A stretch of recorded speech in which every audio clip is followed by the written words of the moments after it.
Might have been a suggestion from community What's that? Okay, we're on the clock, so I will call this first meeting of 2025 to order of the DeKalb County Commissioners. And today's date is January 6th, so off we go. Dottie, in a new year. What you got today? Morning. Well, I know you guys have plenty to do to get started right off the bat, but kind of wanted to, because we need to know, for the past couple years, our Years of Service Award certificates, when we have someone who meets the 3-year, 5-year on up, we create a certificate thanking them for their service. And we have offered the opportunity to the department head that either the department head could present the certificate or I could ask a county commissioner. Now, I've only asked one time to have a council person present it because the council president and that department head had a really good relationship, and so we did that. However, the commissioner who historically would do the presentation is no longer on the board. So I was hoping that and maybe among the three of you that, either one or whenever we have that opportunity where a department head asks to have a department or to have a commissioner do it, I will send out an email to you asking if anyone is available to do that.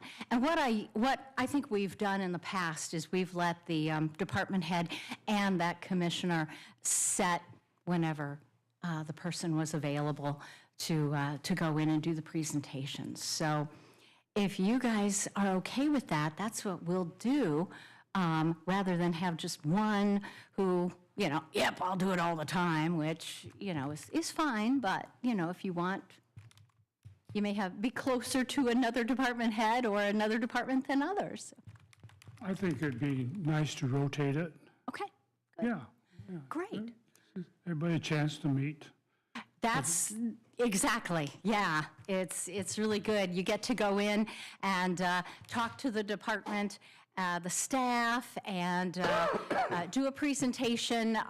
And of course, because you're not familiar with the department, please, reach out to HR. We can give you some background. We'll be happy to give you some history. And of course, the department head would too. So just kind of wanted to get that started for this next year. So thank you. That's great, great. Another thing is we understood that the 9th Street Annex was going to have a sweep by the sheriff's office after the first of the year, and I checked with the probation department. No one in the building has seen an officer come through at 4:30, so probation is still doing the sweep at the end of the day. So we are hoping that maybe that's going to start today. Let us know if it doesn't, for sure. Good, yeah. If it doesn't, I'll bounce the sheriff about it. Okay, thank you. Yep. Okay. Well, let's see, we have, at the end of the year, we had some separations, and right now, today is the last day for somebody in the clerk's office. And so we have reached out to the new clerk and offered our services, but she says that she's not going to be replacing people right yet. And I think she probably wants to get the lay of the land, well, as if she doesn't already know, having worked there, but figure out how the, the workflow goes before she hires anybody. I really appreciate that. Because one of my first questions whenever somebody leaves is, do we need to replace that person or not? So that's good. The big thing was, we sent you an email last week on the wellness event. Give you a little background. I came on board in 2016. In 2017, our health insurance carrier at the time was Physicians Health Plan, and they volunteered to pay for a wellness event to have, it would have been DeKalb Memorial at the time, to come in, do blood work, do the biometrics, and then offer that information to the employee then to take on to their physician. Of course, HR and the county did not know any of the results, none of the information. We did receive an aggregate report of what happened. I will say in the first year, we had an okay response. It was probably 20 people. Part of that was a situation, and probably Rick Ring is the only one in this room that can really speak to it. When the county became self-insured the first time around, there was a mandate that anyone who wanted to be on the health plan had to do this biometrics, had to do this blood work. It was kind of a cattle call because it was before HIPAA. So as people were coming into the room, their names were being announced and their weights were being announced. And you weigh 255 pounds. So when it came time to do this event, again, I got an earful from longtime employees who had said, well, it better not be run like that, blah, blah, blah, blah, blah. So through the years, we have been very, very careful about, because now we have HIPAA, which is, we're very careful about any sort of private health information that is announced, is spread, is disseminated, whatever. Anyway, so through the years, culminating in last year, we had 50 people, employees and spouses, signed up for this event. And what the commissioners did was they would pay for any employee, whether they were on the health plan or not, and any spouse on the health plan, to go through this information. And then the information was put on the employee's My Chart through Parkview DeKalb. And each time that we had this, Parkview had an opportunity that the employee could buy up. They could get a PSA reporting, they could get calcium, they could get a few more tests, and the employee would pay for that. But the county paid the base rate, which was about $43 per person. So we, and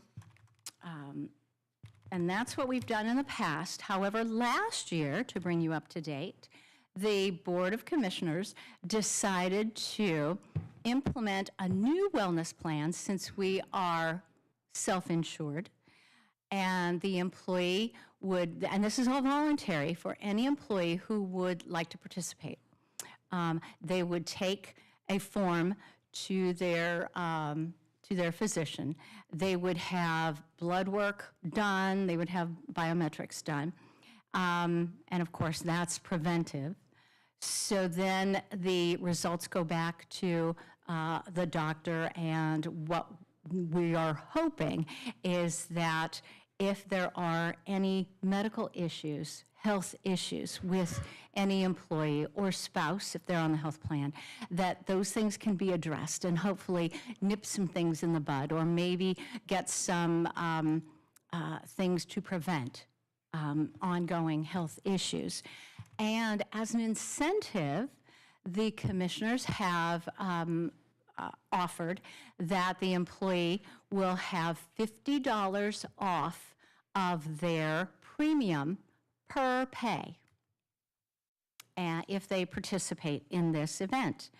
Now, because of that, I am wondering if it's truly necessary to hold this wellness event, not knowing how many people might participate, Right now, I will tell you that as of Friday, we have 34 of our employees who are on the health plan who have signed up and who have turned in their wellness information.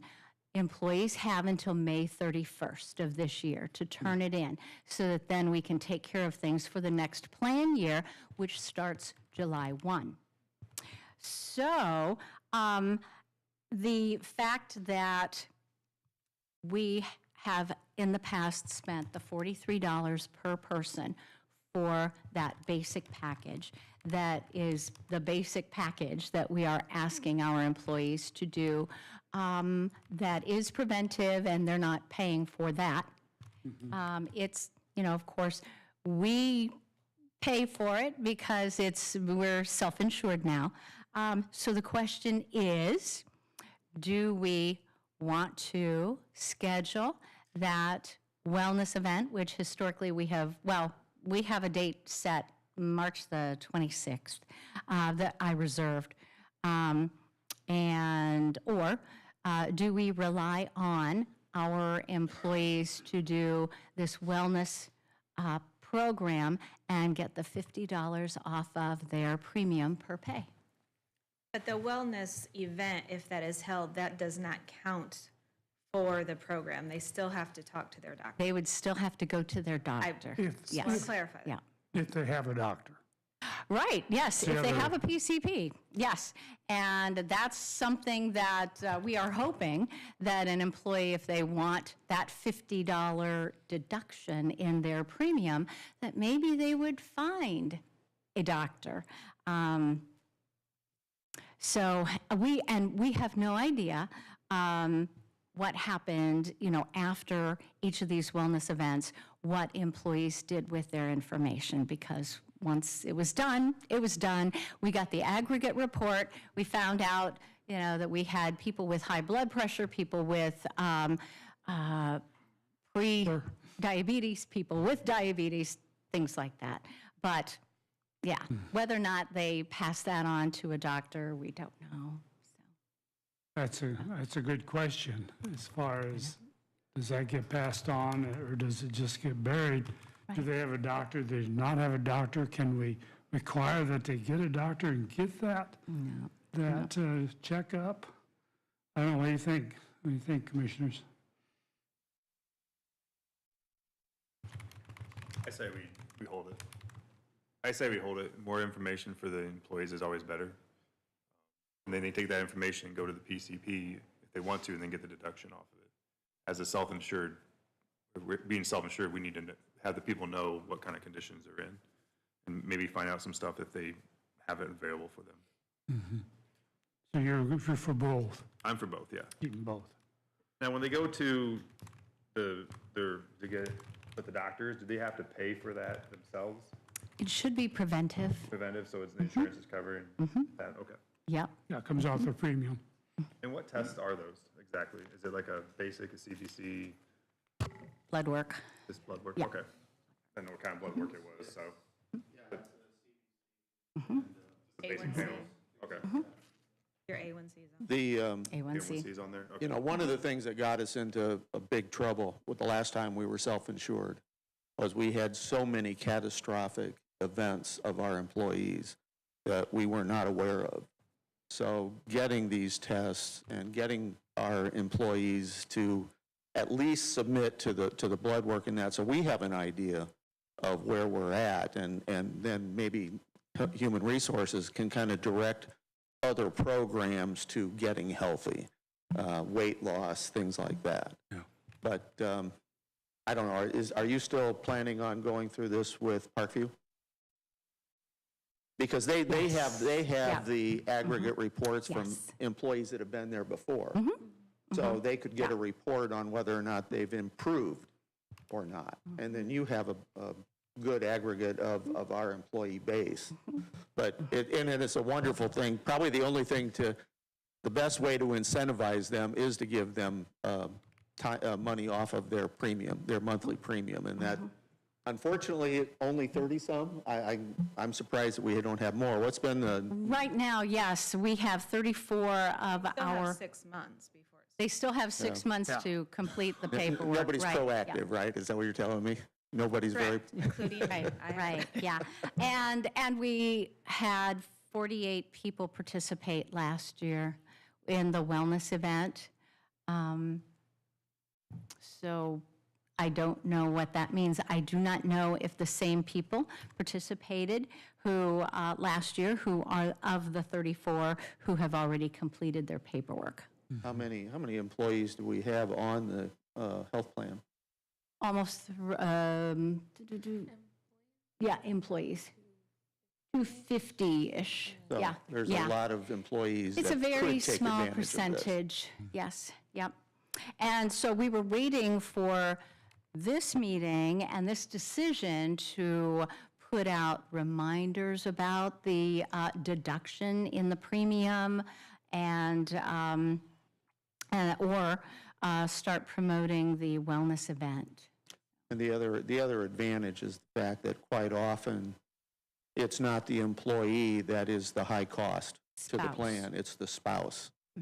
Rarely is it the children, but it can be the spouse is usually the higher cost, so. Do we know if anybody's doing both?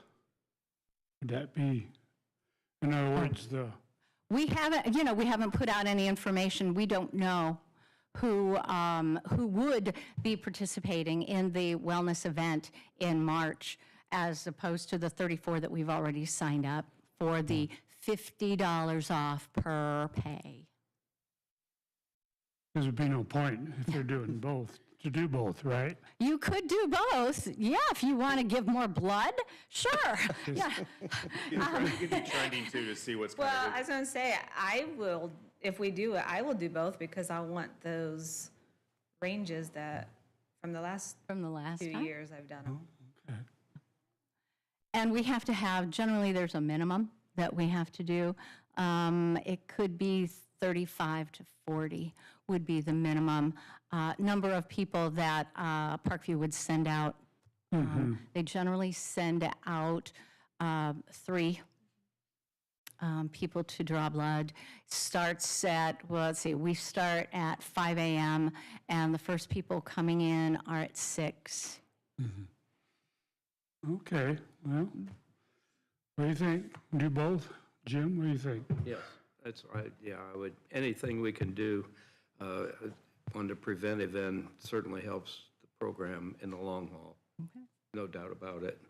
Okay. A You question, get enough signed up? pardon me? Go ahead. Do other counties that are self-insured, has this been mandatory to be part of the program?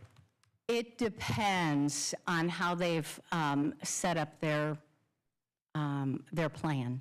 Right now, we do not have any mandates. We don't, this is just since we are currently in our 2nd year of being self-insured, we thought that the discount off of the premium for next year's plan would be a good way for us to start doing that sort of thing.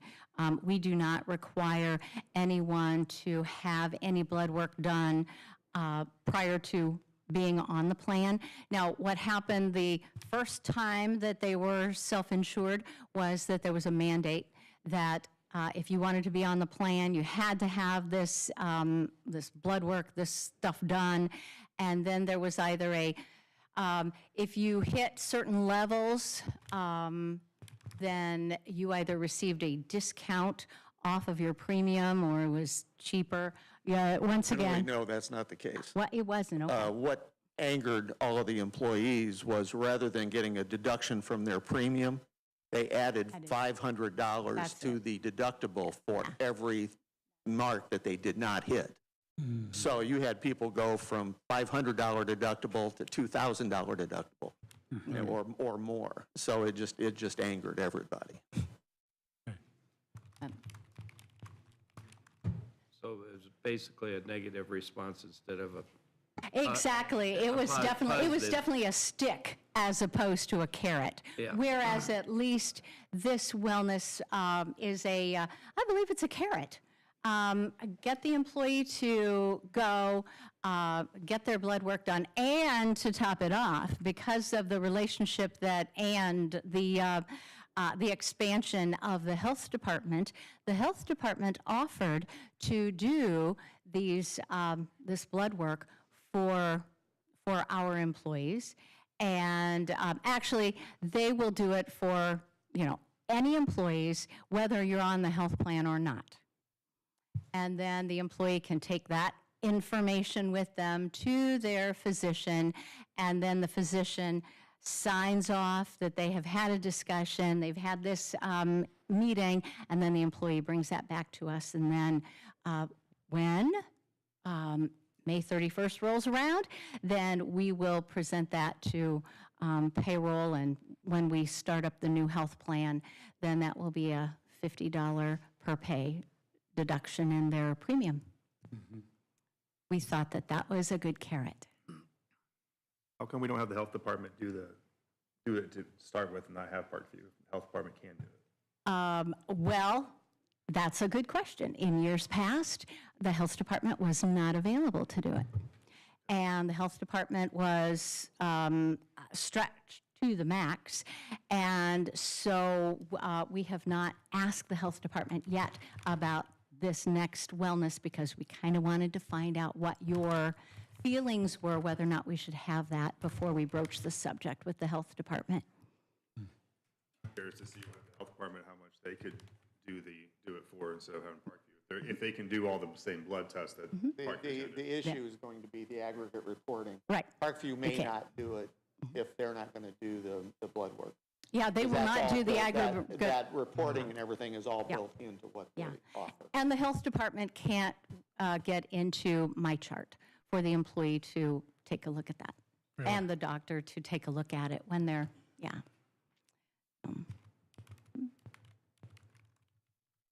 I'm still in favor of moving forward. Hopefully, we get a lot more people signed up. Maybe. We don't know. We don't know. Well, if we don't That's a offer it, they crapshoot. won't sign up. Yeah. And once again, we open this wellness thing up for any employee. So it's not relegated to just somebody who's on the health plan. Okay, you want a motion? Probably. Let's do a motion. Let's do a motion. You can either do it now, or you're going to have to do it when you sign the paperwork's going to have to come back from Parkview or Right, we'll whoever. have to do a contract. You'll have Yeah. to sign then. Yep. Okay.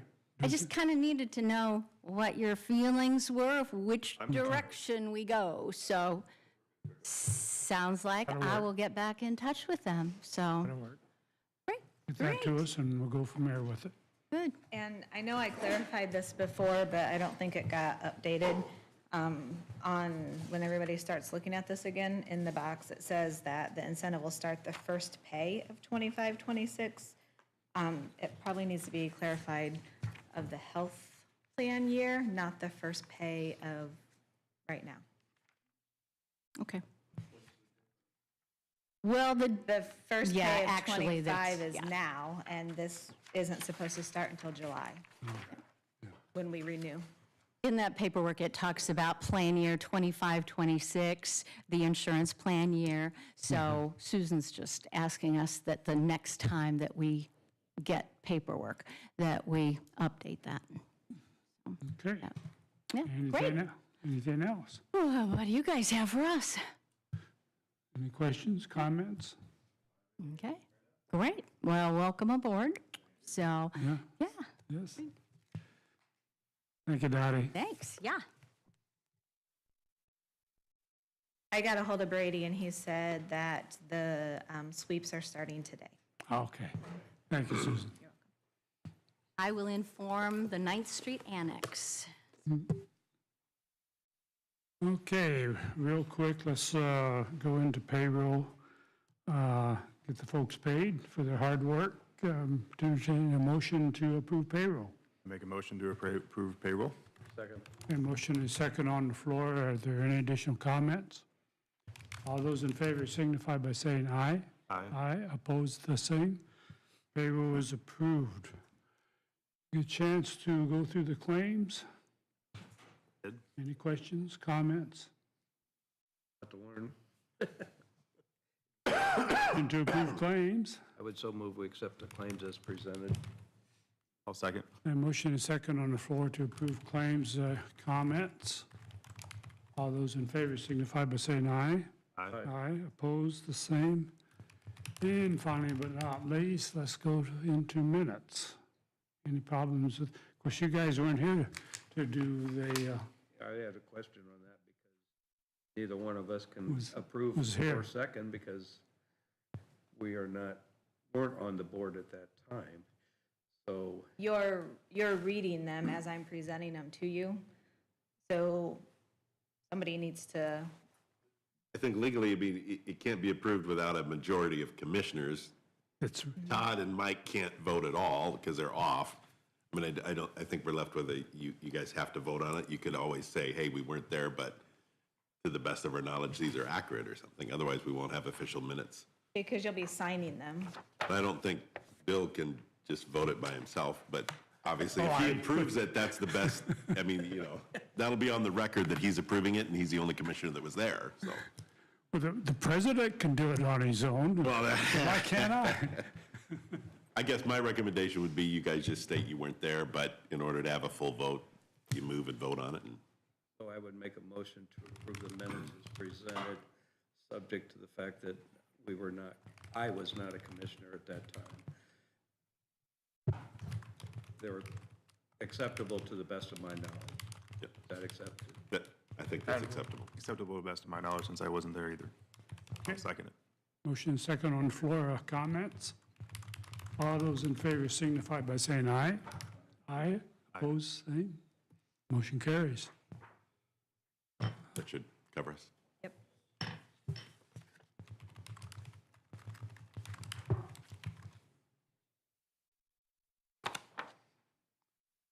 Okay. Steve, you are up. Good morning. Come on at the podium. Make sure the blue light is on that microphone.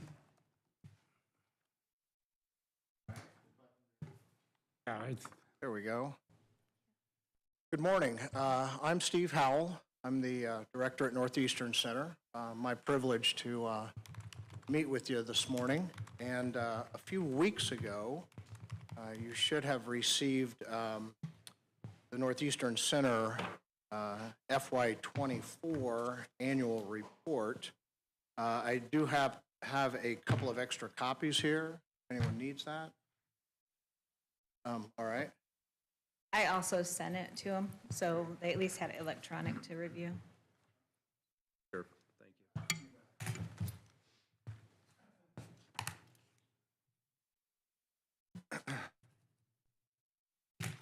So I thought it might be most helpful just to provide a few highlights and a brief background of Northeastern Center and our work in DeKalb County, and then see if you have any questions or anything I can go deeper into. So Northeastern Center, we have been around almost 50 years.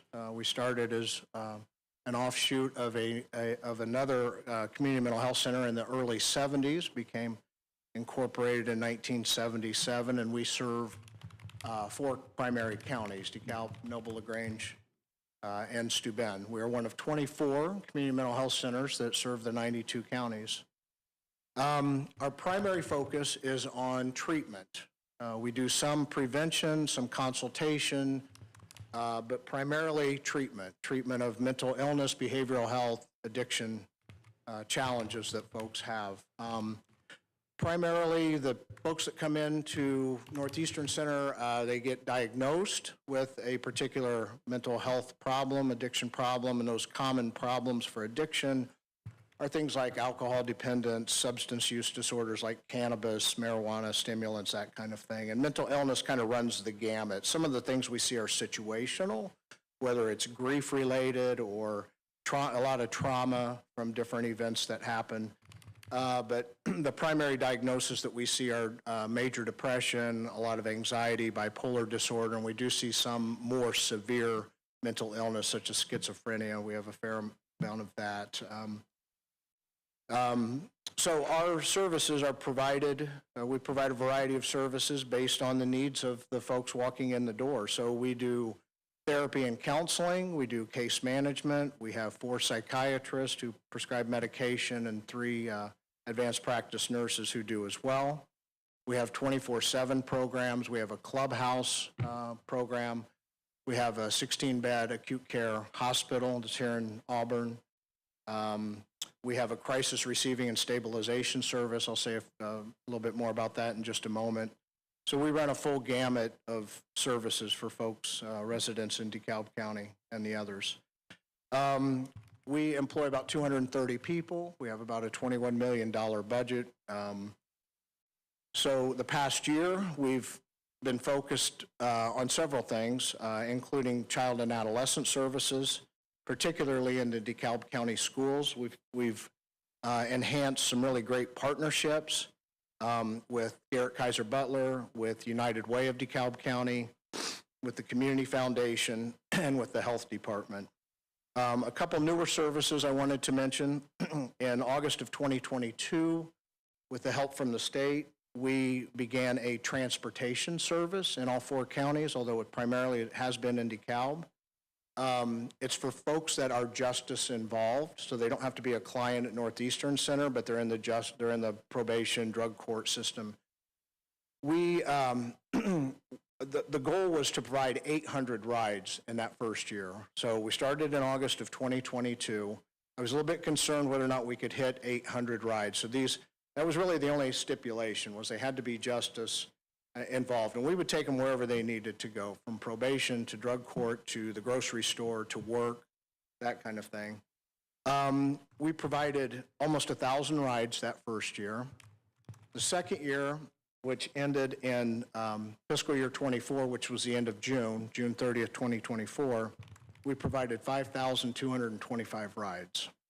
This year, through November, we have provided almost 2,000 rides. So from July through November, almost 2,000 rides. So if you extrapolate that, that's about 4,700 rides this year. So very proud of that program. Really helps meet a vital community need of transportation. Excuse me. The other program that I want to mention that's fairly new is our crisis receiving and stabilization service. Try not to get too jargony on you here. Also called a component of that is a mobile crisis team. We call it NEC Cares. Our transportation program we call NEC Connect, but our 24/7 program, crisis services, we call NEC Cares. And that opened in 2023. So at Northeastern Center, our physical locations, we have 3, and they are on Wesley Road. We bought the old Children's First facility a few years ago, and we've been remodeling, revamping that. Our outpatient building is right next door in the middle, and then our hospital is right next door. So we have a really strong presence right across from Parkview DeKalb there. But the first building that we bought from from Children's First, we call the Community Health and Outreach Center, and that's where we provide the NEC Cares program. So what this is designed to do is to take people who don't need to be in the hospital, but they need more than outpatient, and it's designed to be more of a drop-off center, people who are in crisis, regardless of what that crisis is. And what that does is it keeps the people out of jail who don't need to be there, it keeps people out of the emergency department who don't need to be there, and we opened that in December of 2023. We started off with about 60 hours a week, and then in February of 24, we went 24/7 with that. Again, it's primarily a drop-off crisis stabilization service. And from December of 23 through June of 24, we had 247 admissions, if you will, 247 people who came into that facility for help of some kind. From July through October of 24, we've had 151. So word is getting out. Law enforcement really likes it. It's, again, filling a vital community need, and it's saving saving quite a bit of money, at least statewide from the projections. So going to be working more locally to see what exact impact we are having locally with the sheriff and emergency department to keep people who don't necessarily need to be in those locations. Real quick on our financials, I mentioned Northeastern Center is about a $22 million company. Our gross service revenue was about $21 million. When we, in terms of, you can call it different things, but in terms of charity care, we call it adjustments, contractual adjustments, client assistance, bad debt, that kind of thing. That brings it down to about 55%. So our adjustments account for about 45% of our total gross service revenue.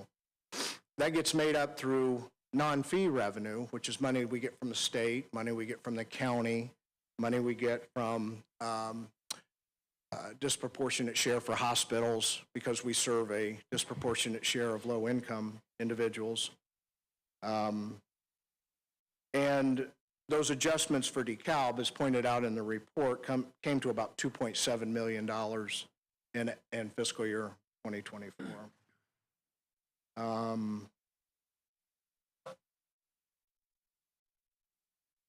Looking specifically at who gets served in DeKalb County, we had 1,272 individuals who resided in DeKalb County residents who we served in FY24, which represents a 5% increase from FY23. That includes about 246 youth. Does not include all the folks that we serve because we do serve people who are not necessarily clients. These are just people who are identified clients. There were 114 DeKalb County residents who needed to be hospitalized at our hospital, so 114 individuals were served there. Overall, Northeastern Center served 4,900 individuals in fiscal year 24, which is about a 4% increase over the prior year. We had 458 DeKalb County residents who contacted Northeastern Center via our crisis line. And we have anywhere from 450 to 500 active clients in DeKalb County at any given time. Center-wide, it's about 2,000. And a very important threshold or standard that I keep an eye on is are our clients satisfied with the services that they're getting? And about 92% expressed an overall satisfaction with the services provided. So I think this report is important for a couple reasons. One is that it gives more awareness and understanding of what we do at Northeastern Center and helps us be transparent in all aspects of our business. So be glad to entertain any questions or go into more detail on any of those things. Questions, comments? The ride share thing work? You said you were giving rides out. How's that working? Go into a little more detail on that. Yeah, we have a number that people contact, and then we have a dispatch that schedules them. Typically runs Monday through Friday. We try to make exceptions where we can, but we have rides as early as 6 o'clock in the morning and 6, 7, 8 o'clock at night. Someone would just contact us, and we would get them scheduled. We do ask for a little bit of advance notice. I'm going to say it's 24 hours in order to, what gets real tough is when somebody says, I need to be to work in 10 minutes. Can you come and get me? So yeah, we try to keep it simple and pretty straightforward. Is it a free service for them, or is there a small fee? It is. There's no charge for the person being transported. And with the numbers increasing, is there any plans for making the hospital bigger for more beds? Not the hospital. Inpatient hospitalization, part of it, 90% of the services we provide are designed to keep people out of the hospital. So there's this little bit of a push-pull. And now that we've gone to the CRSS model, NEC Cares, Crisis Receiving Stabilization Services, the push is to, again, keep people out of the hospital who don't need to be in the hospital. So out of our 16-bed unit, we have an average census of 8. So it's an underutilized, and there's a whole history and background and variety as to that, whether once they get absorbed like into the Parkview system, Parkview takes them down to Fort Wayne, whether they want to go or not. Pretty full down there, so that's I've been at Northeastern Center a while, so, Parkview at one point didn't own any of the hospitals up here. Now they own 3 of the 4 in our area. So once they get absorbed into that system, then whether it's LaGrange, DeKalb, Kendallville, they pretty much get sent down to Fort Wayne. So from a business perspective, that has hurt our model. If anything, we may end up shrinking the hospital, but in some ways, that's a good thing. So these services are really designed to keep people out of the hospital. Yeah, good questions. I would just say that from the standpoint of representing a lot of families over the years, and some of them with people that have some criminal justice issues and court issues and all of that, I think the transportation side of it should be a big help to maybe making sure people show up for their court hearings and probation appointments and things like that. Yeah. There should be a big benefit. Yeah, it has really blown me away. I mean, we're trying to project when we're going to hit that 10,000th ride. That first year I was like, oh my gosh, can we really provide 800 rides, and 1,000 and then over 5,000, and the need is there. So at some point, we have funding through for another year or so with help from the state on that, but that's always the question or a little bit of concern about is financial sustainability of that, because obviously we have cost associated in that, and we just hope to break even, quite frankly. So, but yeah, it's been a wonderful benefit to the residents of DeKalb County. One more question. You said that you have good relationships with Garrett, Kaiser, and DeKalb. Are you working more relationship with the East Side on it too? Yeah, East well, Side all three. Okay, just in their paperwork it has DeKalb, and you guys talked about it. I just wanted to make sure that they were getting, okay. Yeah, and see Superintendent Abbott there. Good to see you. All the questions I have. Just one quick comment that it looks like you can't get much better when people think their services your services have done them well. I mean, when you get strongly agree at such high numbers, that's always a good thing. Yeah. That's impressive to me.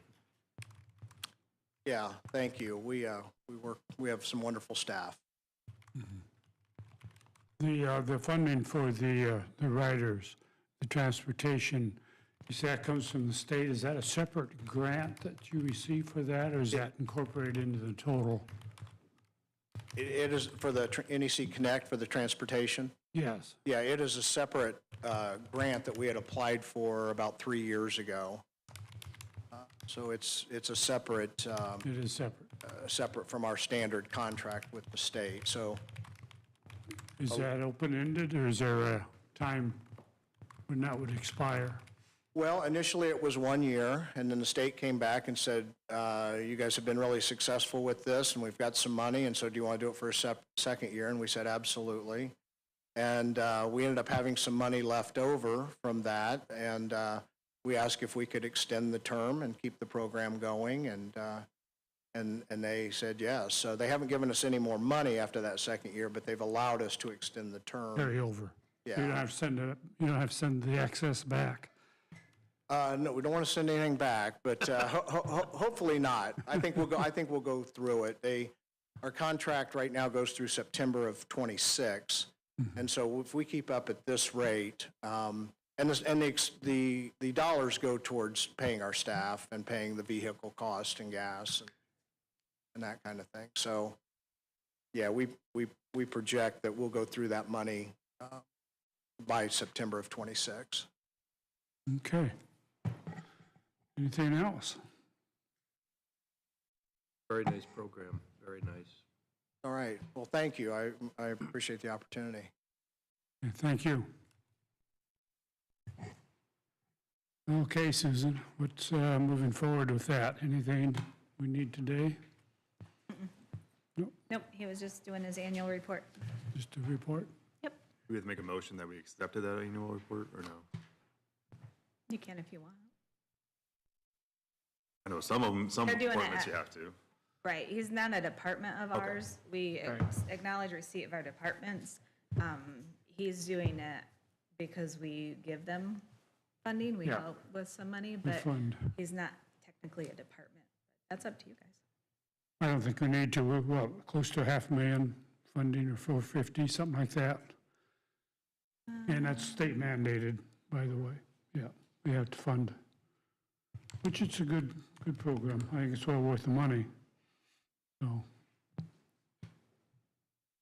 Just a comment about Northeast Center. In my dealings with other counties across the state, with the councils, many of them have trouble getting their mental health providers to come to the council or to the commissioners to answer questions about the report that they're required to submit. Since Steve has taken over at the Northeast Center, he has had excellent communication with all of us, and he's to be, the whole system is to be commended. thank you. Okay, I think that concludes that segment of our agenda. Michelle's not here yet. We could move on to some miscellaneous topics. Yep. Number one is 2024 Coroner Annual Report Acknowledgement of Receipt. So all we have to do is acknowledge that we have seen that report and read it. I was really interested in the increased numbers that we keep getting. They keep getting more and more cases. And the only concern I have is I talked to Mrs. Short, that we send our cases to be stored at Steuben County at their cooler. We don't have a cooler here. And I'm concerned because we do it as a favor, they do it as a favor for us, that going forward as the numbers keep increasing, we might have to look at putting some kind of cooler system or storage system for the bodies, lack of a better way of saying it, here, or when they do cases. Really? Where would that be? Something to think about. I've talked to her just as the numbers keep increasing. And Steuben's been great. They've been very friendly with us and letting us use their cooler up there, but eventually it's going to get to a point where we're going to have to probably get something ourselves here. Because it can just be a change of administration up there, and then all of a sudden we don't have a place to store them anymore. I see. So, Interesting. they have their own, I don't know exactly where they store them up there. I just know that they have, the corner up there has their own storage cooler, basically. Okay. Not anymore. They used to.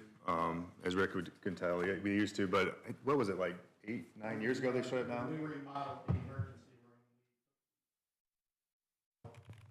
We had a 2-by storage unit there in the morgue that stayed, even if it was just a room, you could no longer do autopsies there. And then we started sending things to St. Joe.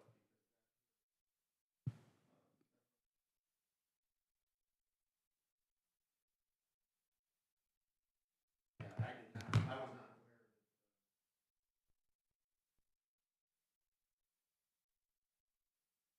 Well, things probably changed since Lutheran. Yeah, so. I'm not sure what they put in, but the Lutheran downtown hospital. So something to look forward to as we were talking about the report, something to look into, added on to the new jail if when we get to that point or something like that. Just bring it up in conversation. So, Okay. Pull your mic closer to you. They're having a hard time hearing. Thank you. Yeah, they don't pick up the best. We may need an extension on these mics at No, some you're point with the fine. computers and everything. so we Okay. need to make a motion on that then, A motion to acknowledge the receipt of it. and make a motion to acknowledge the receipt Thank you. of the coroner's report. Thank you. I'll second that. All right, motion and second on the floor. Are there any additional comments? All those in favor signify by saying aye. Aye. Aye, opposed, the same. Motion is approved. Okay, commissary report, Sheriff's Department, July 1st, December 31st, 2024. Did you get a chance to go over that report? Any questions, comments? I have none. Nothing? I'd have a suggestion maybe, and let's tie this in with the sheriff water softener. We have we have an estimate on rebuilding that water softener system for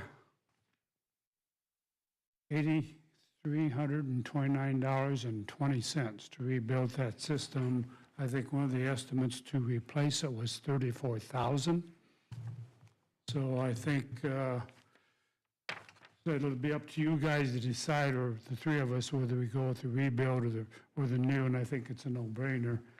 But is there a possibility the sheriff might pay for that out of the commissary? Is it worth asking him to do that? He's got a considerable fund in there. It looks like 200 and, Don't, You better be very careful about what you're asking him to pay out of commissary. That is that's restricted in what he can buy. And there are a number of sheriffs that have gotten themselves in trouble with paying for things out of commissary that were inappropriate. So, I would need to pull our ordinance to see if it's possible. yeah, and I believe locally, and it's probably, Yeah. It probably would be a good idea to look at the state statute, whatever that is, on commissary. nice to do that. I Because it looked have- like some of the other expenses in there might fall into that same category. I will look into it. Okay. So in essence, we're putting the water softener on hold for 2 weeks. But you don't have to. You can still approve whoever you want it to be done and then A bit later. fund it as when we figure out where we're going to Yeah, fund it. it's going to get paid one way or the other. Yeah. So yeah, we can go ahead and approve it. Now, you said that to fix it up, you said it was 8329. Yes, Does that include the labor? yes. Because when I'm reading it here, it says labor would not exceed 2,000. The parts needed would be 8329. Yeah, that would be. So That it'd would be not more include the, yes. 10,329. Not great labor not to exceed, so yeah, it could be 10. Just to clarify numbers, since we were having. Right, you're right, you're correct. So I'll leave it to you. Doesn't make sense to replace it because we couldn't use the new one on the new jail because it wouldn't be large enough. That's my understanding, is we couldn't. Yeah, new jails will be twice as big. You're just going to have to, yeah. Yeah, so it's not gonna service something we could reuse. I would make a motion that we, Hold on, I want some more conversation, if you don't mind. So we have the Felger Hart. Is it, the bid amount, is that to replace it for $18,688? On this bid here, it says, Oh, yeah, so they're going to replace with 2 new commercial tanks, 2 head for 18.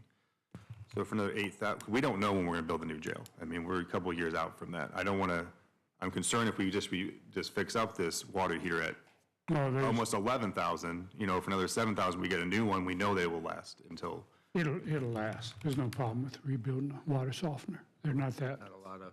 okay, I just was, yeah, I understand what you're because saying. there's only a $7,000 difference. I mean, I know it's $7,000, but from a new one to fixing the new one, and he even put in that he was And I'm going by not Jim, guaranteeing anything on it I'm too. going by Jim Menard's recommendation.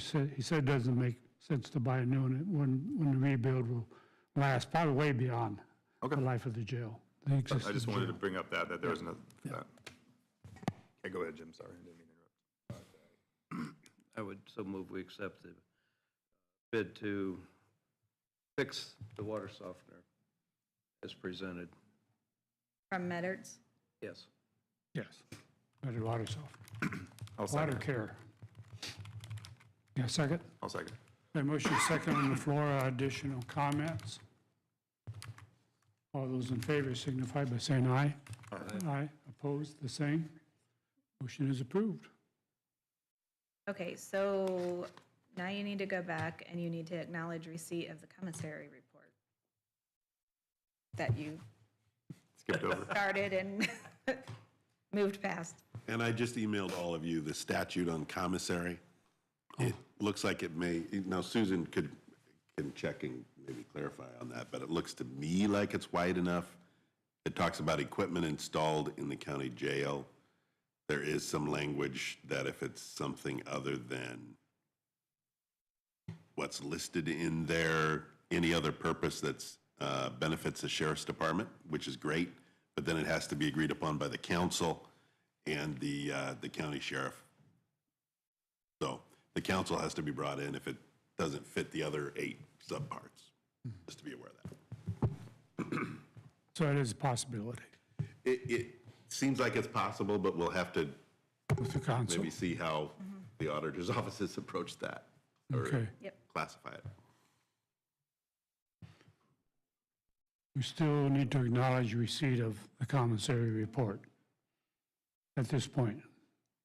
All we're doing is acknowledging the report, we're not arguing, rather it's... No, right. Just the report as presented. This would be on the next, actually on the next report. I'll make a motion of acknowledging the report. Of Okay, motion second on the floor. Any additional comments or questions? All those in favor signify by saying aye. Aye. Aye, opposed? Motion carries.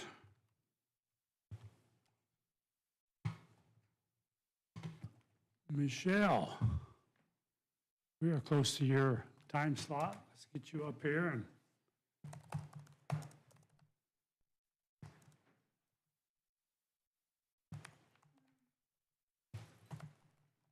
Thank you.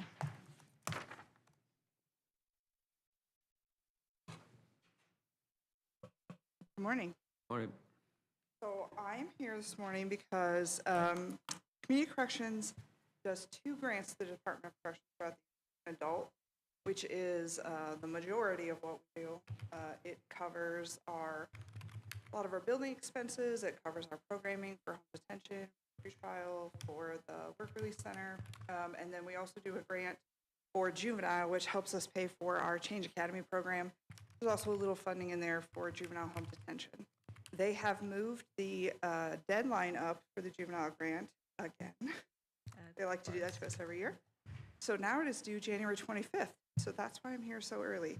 The juvenile grant runs on the fiscal year, so it starts in June or July and ends in June. So this would be the one starting July 25th, going through 26. It's pretty much the same budget that we've had prior years. The only thing that is a little bit different is we did provide some salary increases for staff, and we are going to be paying for that out of the juvenile ordinance, which is the portion of our funding that comes from the school districts. They all provide kind of a fee per seat to be part of the Change Academy, and so we're going to be able to provide those raises out of that. The other difference in this budget from prior years is that the medical insurance has increased. That's kind of a guess on our part. I know Susan can check it over for us, make sure that we have that. We do have 2 full-time employees over there, and they do both use the medical insurance. So that increase is reflected in the county portion of the budget. Sorry. And then I'm going to be at the council on Wednesday presenting the same thing. But the reason I'm here with you all is because we do have a letter of support that basically lets the DOC know that you have seen it and that you're supporting us turning it in. And I have handed that to Susan for your approval. Just for the president to sign. For the president to sign. So any questions about change or about the budget? any questions, commissioners? The Change Academy, I should say, is going to have to move. The building that we're currently have been renting from is being sold, and so we are looking for a new location. We actually have a small group that's been kind of working on ideas for that. Our best lead at this point is a building that's owned by Parkview right now. I believe it used to be an animal clinic, and it is located out the corner by the hospital. I haven't seen it yet. I haven't been there.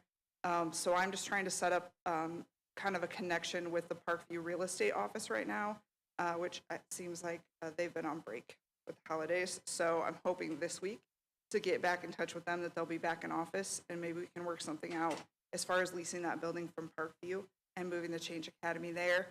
So the budget right now reflects, like I said, the same thing we've done in prior years, only because we don't know what that future location looks like, what the rent will be, what maintenance we'll be responsible for, so on and so forth. Still a question to be answered as far as the rent. Yes, but since it's due the 25th, we have to turn it in. Once we have all those details, we'll be able to transfer money. the grant amounts, we have already been told by juvenile, they do them a little bit differently. And juvenile tells us right up front, you're eligible for this amount of money, which is the same amount we've been eligible for years, has not gone up. And we can't ask for more than that. In the adult, we can ask for more and just hope that we're extraordinarily lucky and get it.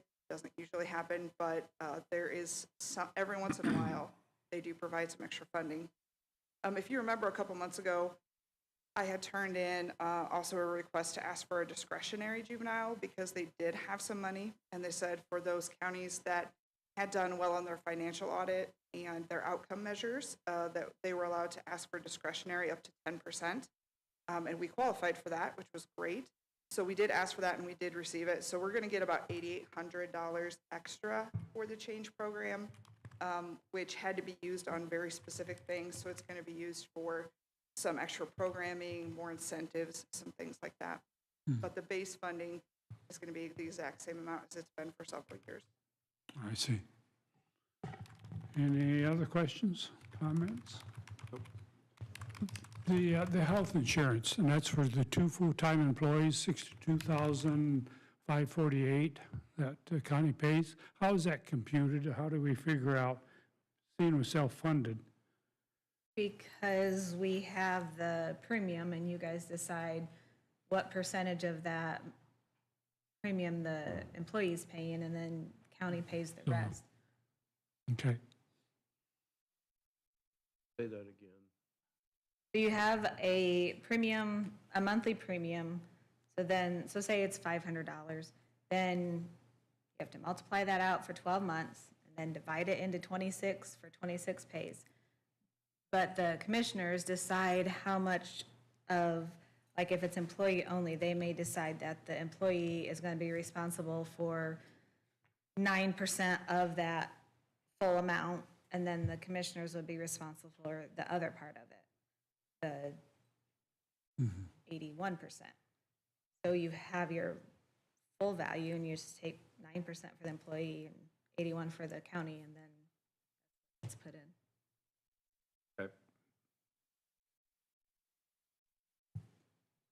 Okay. All right. That's all right. Okay. So at this point, So at this point, you need a motion to approve Michelle to submit the fiscal year 26 juvenile grant as submitted, and for the president to sign the letter.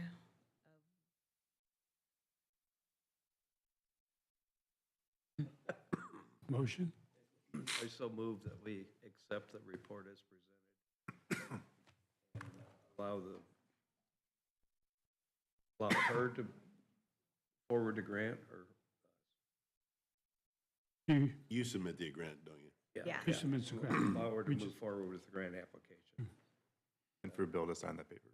Pardon? And for Bill to sign the letter. The letter of support. Yeah, letter of support. I'll second that.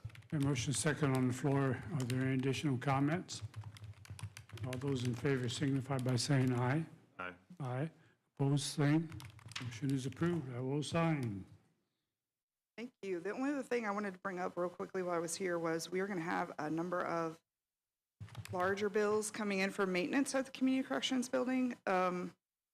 We've been having some issues with the water softeners, and we have been told that I looked around to see if there's anyone from maintenance here, and there wasn't, because they would explain it much better than I am going to.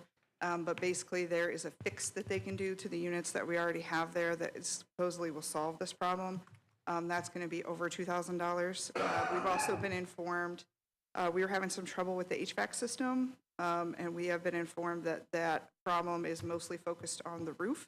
And so they're going to be replacing some parts in our rooftop units, as well as something that heats the front lobby and the bathrooms out there was not working correctly. I'm not even going to try to explain it because I will get it wrong. Our quote for that is about $6,400. So, it's January, and we're burning through the maintenance money. So we'll be submitting those. Obviously, we will pay what we can out of our budget, and then if it ever gets to the point that we can't anymore, you guys know.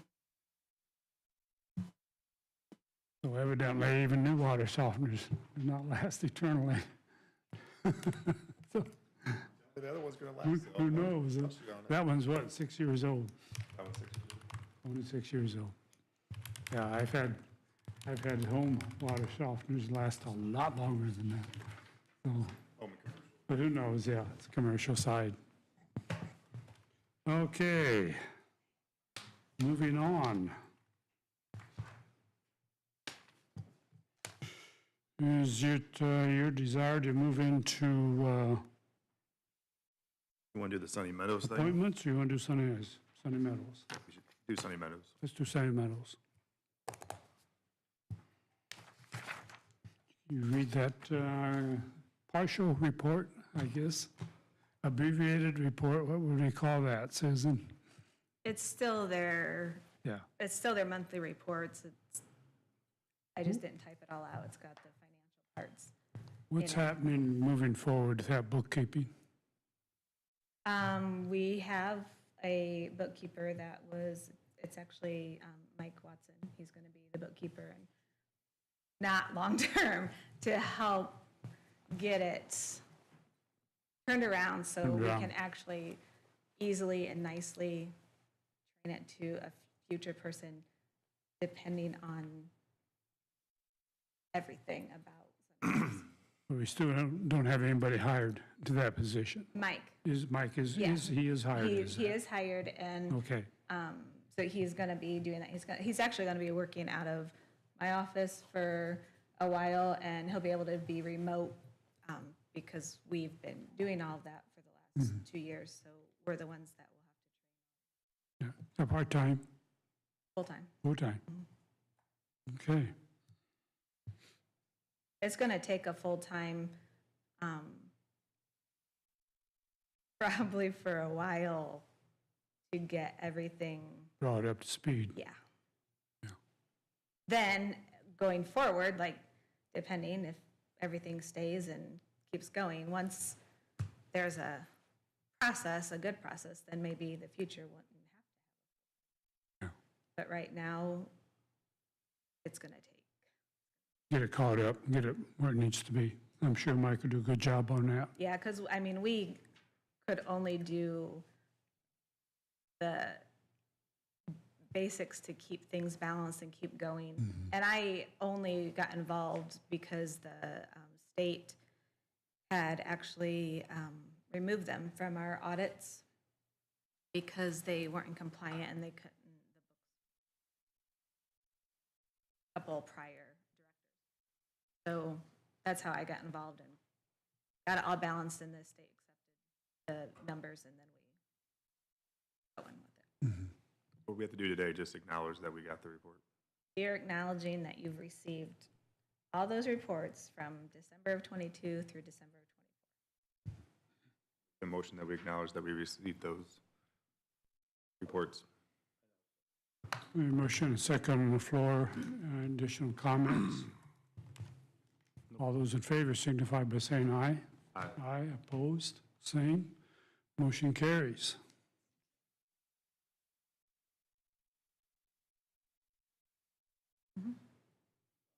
Bookkeeper,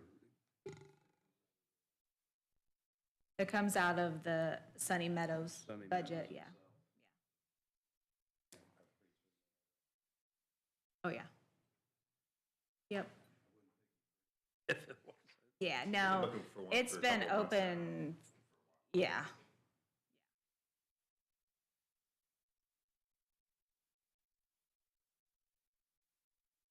We also have the ordinance 2025-0-1 that won't take too long if you wanted to do that prior. Yeah. That is the donation ordinance setup that Rick had talked about last meeting for the anonymous donor that wants to donate money to enclose the generator and make it look nice with the courthouse, but I had to set up an ordinance for that. Fund. That's a fund that's restricted completely just to that, correct? Just for that. Correct. So once that money's on, we just shut the fund down and move over. I mean, the fund will stay open, it just won't have money in it, but in 10 years, if there's another need for something with that, then it's still available. Just like I still have funds for like the courthouse benches or like the flowers. People used to donate money for the flowers to help fund that. Like I still have them, just nobody's donated. Okay. Motion. Make the motion for 2025-0-1, the courthouse generator donation fund to be approved On first reading. on first reading.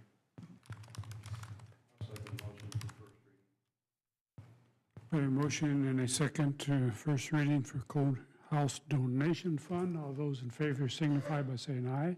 Aye. Aye. Opposed, no. Now we need a motion to Suspend the rules. suspend the rule for second and third reading.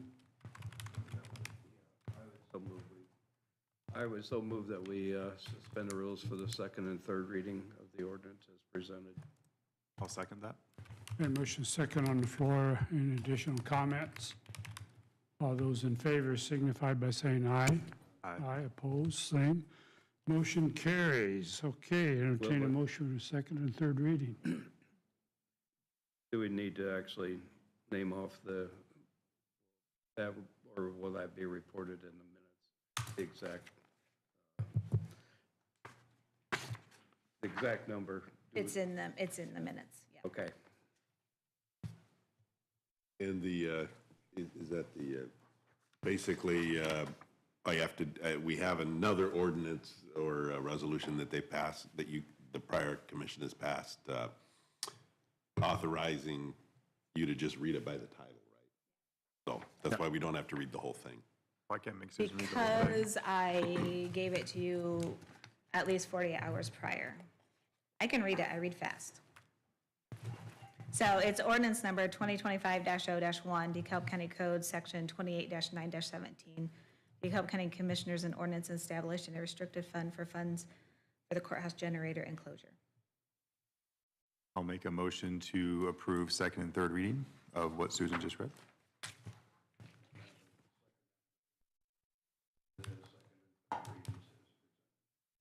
Okay, motion on the floor, comments? All those in favor signify by saying aye. Aye. Aye, opposed, the same. Motion is approved. We all need to sign, looks like. Yep.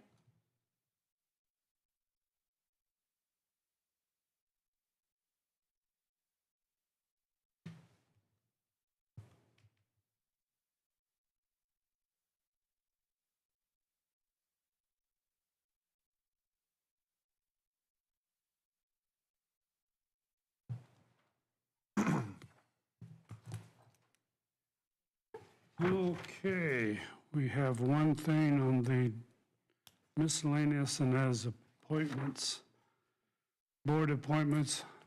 That could take a while. I think we'll hold off on that till after pledge. Can I make one is it- comment before we go to break?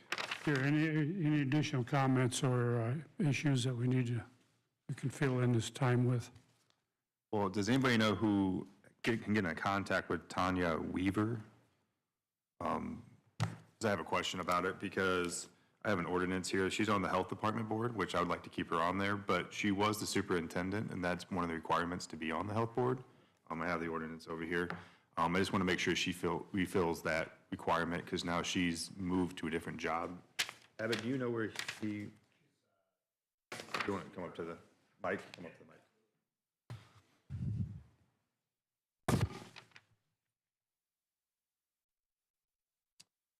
Tanya Weaver isn't serving as superintendent of Garrett Kaiser Butler anymore. She's at Trine University, to my knowledge. Extraordinary character, work ethic. I can speak nothing but highly of her, but no, she's not a city superintendent right now. Thank you. And in the this state statute, it states that that position has to be a superintendent or some other positions. I didn't get a chance to talk to you. I saw it last night. I'll give it to Andrew during break to have him look at it. I just didn't know if there was a way to get in contact with her to see exactly what her role up there is to make sure legally it fills that position. So that way we have some time during break to kind of figure that out, if someone has a way to get in contact with her. If not, we can always have to wait till later on to make that appointment. And that's on the health I'll department have to board. reach out to the health department. All right, thank you, Susan. I'd be surprised if that would exclude her from qualification because she There was a was. list of a lot of lists, superintendent and some other stuff, but since she was a superintendent, that's how she was filling that spot. Yeah. Now she's no longer there. I just want to make sure whatever she's doing now still fills that requirement. Okay, Look at that statue. Yeah, I have it over here. I'll give it to you during break. I want to keep her there. I want to clarify that. I just want to make sure legally we're still going to be okay with that, so. I've got another question. While we're kind of into this.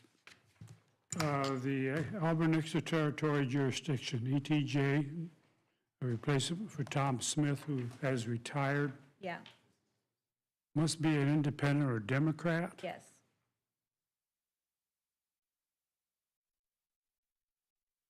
I don't think do we have a Democrat that's interested in that position? There's been no recommendation, has there? Or is there? I think all I had was,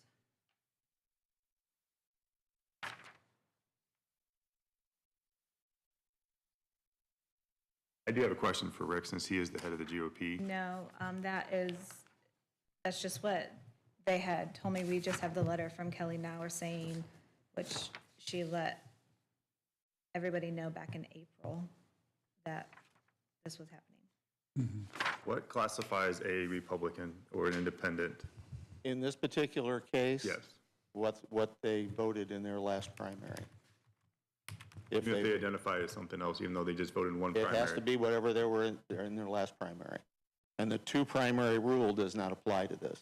Okay. The two primary rule by the state applies to running for office only. So they're not running for an elected office. So it's whatever their last primary is. And there are, I ran this report just the other day, there are 4,500 Democrats in DeKalb County. And this is unlike the issue we have with the Peterborough Board, where there's an additional requirement that they have some, Yes, sir. they have some qualifications. In this particular case, it's just that they be a resident, they be a voter, and they be a Democrat. Or, so they can't claim to be an independent if they voted in a Republican primary or a Democrat primary. They're only if they've not voted in a primary. The last one, or just any primary? Any primary, whatever the last one was, they voted in, because people flip back and forth all the time. That was my question, like what Yeah. identifies somebody as a Republican or a Democrat Right. as independent? If they're, so if they don't vote in the next one because they don't have an independent primary, how would they? Well, there become is no independent primary. There's just not voting in the primary. Would that classify them as Would independent? probably qualify them as an independent. But generally, we always look at whatever their last one was. Now, in many cases, the last one might have been 10 years ago. Well, I think we can let go of that one, He's probably changed if he's not been voting. But especially if they voted any time in the last 4 or 5 years, you've got to go with whatever they chose as far as a primary. But again, the two primary rule only applies to running for office, for elected office. Now, we could make the motion to suspend that rule. Is that, we do it for the, Only if you can't find anybody that qualifies. okay. We do that with the Peterborough Board because they have to have some other credentials. In this particular case, it's just being a Democrat, if that's what you're looking for, and there are 4,500 to choose from. I understand that. So you can't say you can't find one, because what always happened and what we've always suggested of Sheila for the Peterborough Board is to always go to the Democrat Party chairman for a recommendation for a Democrat, if that's what was necessary. If you can't find one, then that's. Then clarifying you that can we've start, then you attempted. can start looking at changing the rules. But in this particular case, I would start with the head of the planning department at the city, since it's going to have to be somebody that's generally within Union Township is what they're going to have to be, and see if she can find somebody. And it's her job to connect with the Democrat chairman. It shouldn't be yours. No, I understand. So, I was yeah, just- well, I'm just saying, what it should clarifies not be yours to do attempting? it. I mean, this is somebody else's responsibility, but you've got to follow the rules, so. I was just clarifying what attempting to find somebody is, like how far down the rabbit hole do you have to go before you've attempted? Well, let them go down the rat hole. You don't have to. That's fine. Suzanne, would you have You anything? walked in at a perfect time. And this is about the Auburn ETJ district, that they need a Democrat. So you haven't discussed the county? No. One, yeah, okay. Yeah, the rules are, to have them they're pretty clear. Nobody's asked me for any recommendations for anyone. Oh, by the way, I'm Suzanne Drew-Up Davis. I'm the chair of the DeKalb County Democrats.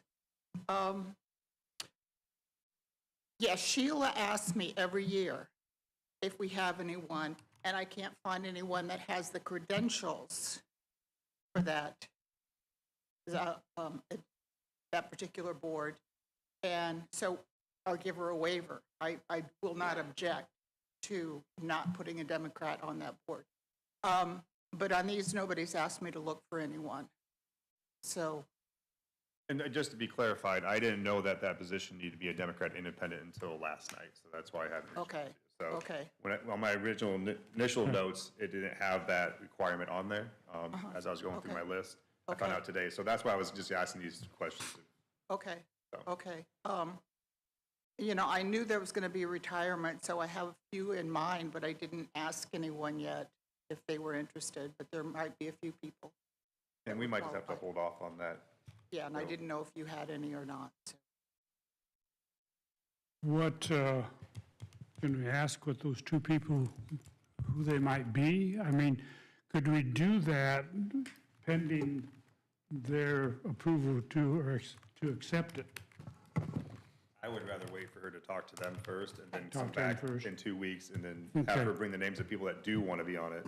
So I'd want And to then vote find for it out after. if anybody was interested, because I don't think we want to put anybody on there just because of their voting history, Yeah. but somebody who is very interested in the position and the outcomes that would be. I agree with that. I think we should wait 2 weeks on making that appointment.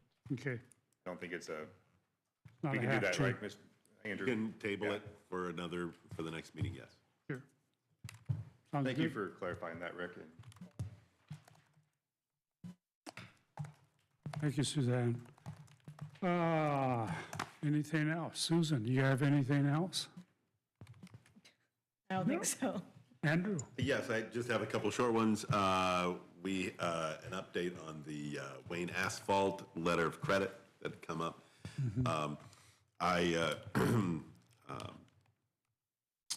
In looking at that, I believe, and have come to the conclusion, we need to do an official demand on the letter of credit, and so my paralegal and I will be working on that. She's, I believe, started on the letter of credit certificate of, basically of demand. That way, we demand it to the bank first so that we're complying with the terms of the letter of credit.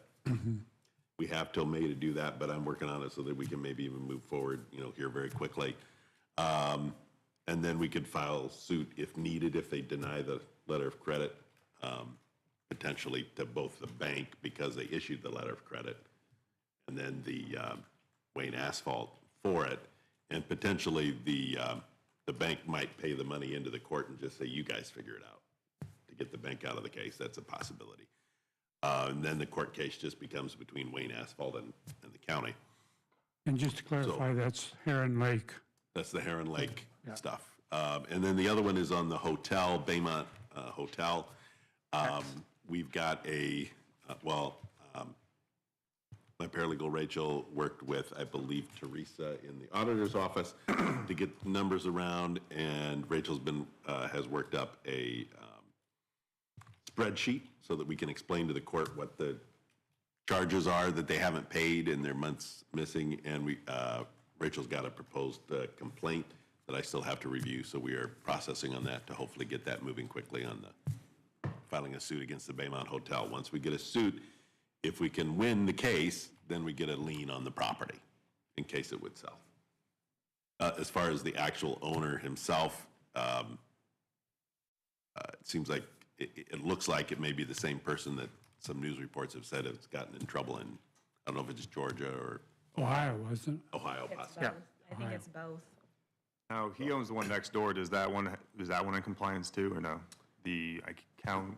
That one's not in compliance. On that one, the owner of the building is different than the company that's running the hotel, which means if I get and we can and should pursue them as well. Okay. But if we get a judgment against the company that's running the hotel and not paying the taxes and not filing the form, it's not a lien on the property if they don't also own the building. And I believe that's the one where they don't. So I'm not sure how to get it. And that one, yes, they are, you're talking about the Country Inn and Yeah. One that's been Yeah, flooded and not So operating. that one, they do have non-payment. There is, Have they paid some on that one? Is that the deal? there's like 9 payments-ish that haven't been paid, beginning back in 2022, but they have paid, like they've paid all this year. And they've sent some payments in here and there for some of the back payments. So they're not 100% compliant, but they did send some in. Do you want me to still pursue filing a lawsuit do. against them for it's the been- 9 back payments missed or what have you? I mean, this has been an issue that's going on for a couple of years. They pay just enough to kind of get off the boat and then, and then get back on it, and then they keep doing it again, so. Yeah. I mean, you said, when was the last, since 2022, you said, Susan? Sorry. Some are missed from 2022. I would have to, I just glanced at it really quick to. So it looks like June, July, September, October, November of '22 haven't been paid, but they paid August. And then January of '23, October and February of '23. But they've paid the rest. And then March of '24 is when the hotel shut down. And was it the same, I wonder if it's the same corporation the whole time? Because we have to think about what happens if they, let's say the hotel doesn't pay it for 2 months, and then they sell the hotel to the new owner. For the prior months, I'd have to think about that one, because if they didn't, a new corporation's not necessarily owing all the money the prior corporation didn't pay. Real estate tax maybe, but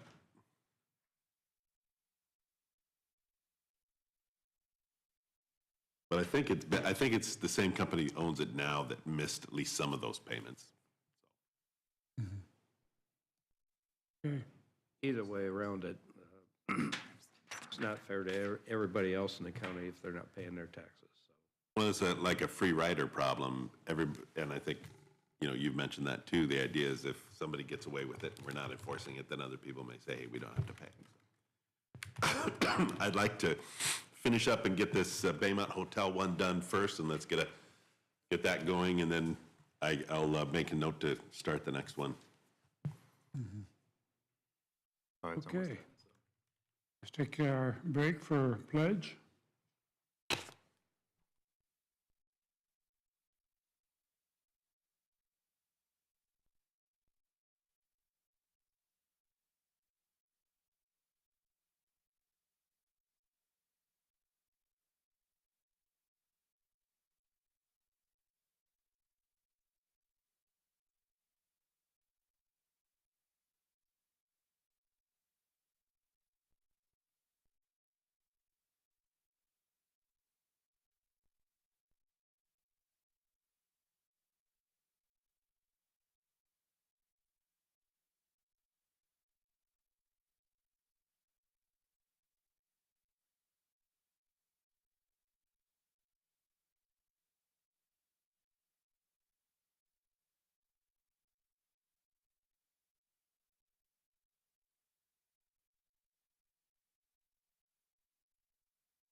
That's what we have him here for. Sorry, Susan, you can still yell at him for other things later. Okay, we're back on the clock, and so we will continue.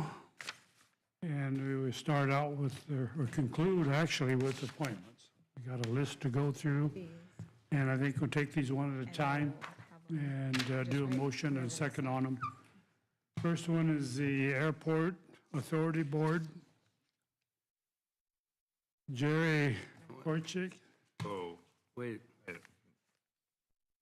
what list are you going down on? yeah, I had a page before that. He's on the second one. I'm on so- the second, okay. I got it flipped So over. we're on the same. It says the same thing on both sides. It does. Yeah. So we're over to So the first one would be the Central Communication Board. Central Communications. I would like to be on it, but I think Jim wants to be on it too. So it's gonna be up to you.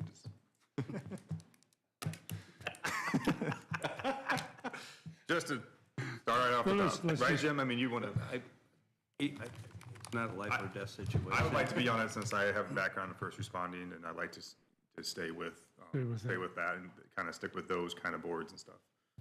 I will nominate Kellen Dooley. I'll second. A nomination and a second. You can always put Jim as the alternate if Kellen can't attend. Alternate? Sure. Okay. Is that an amended motion then? It'll be in there. Yeah.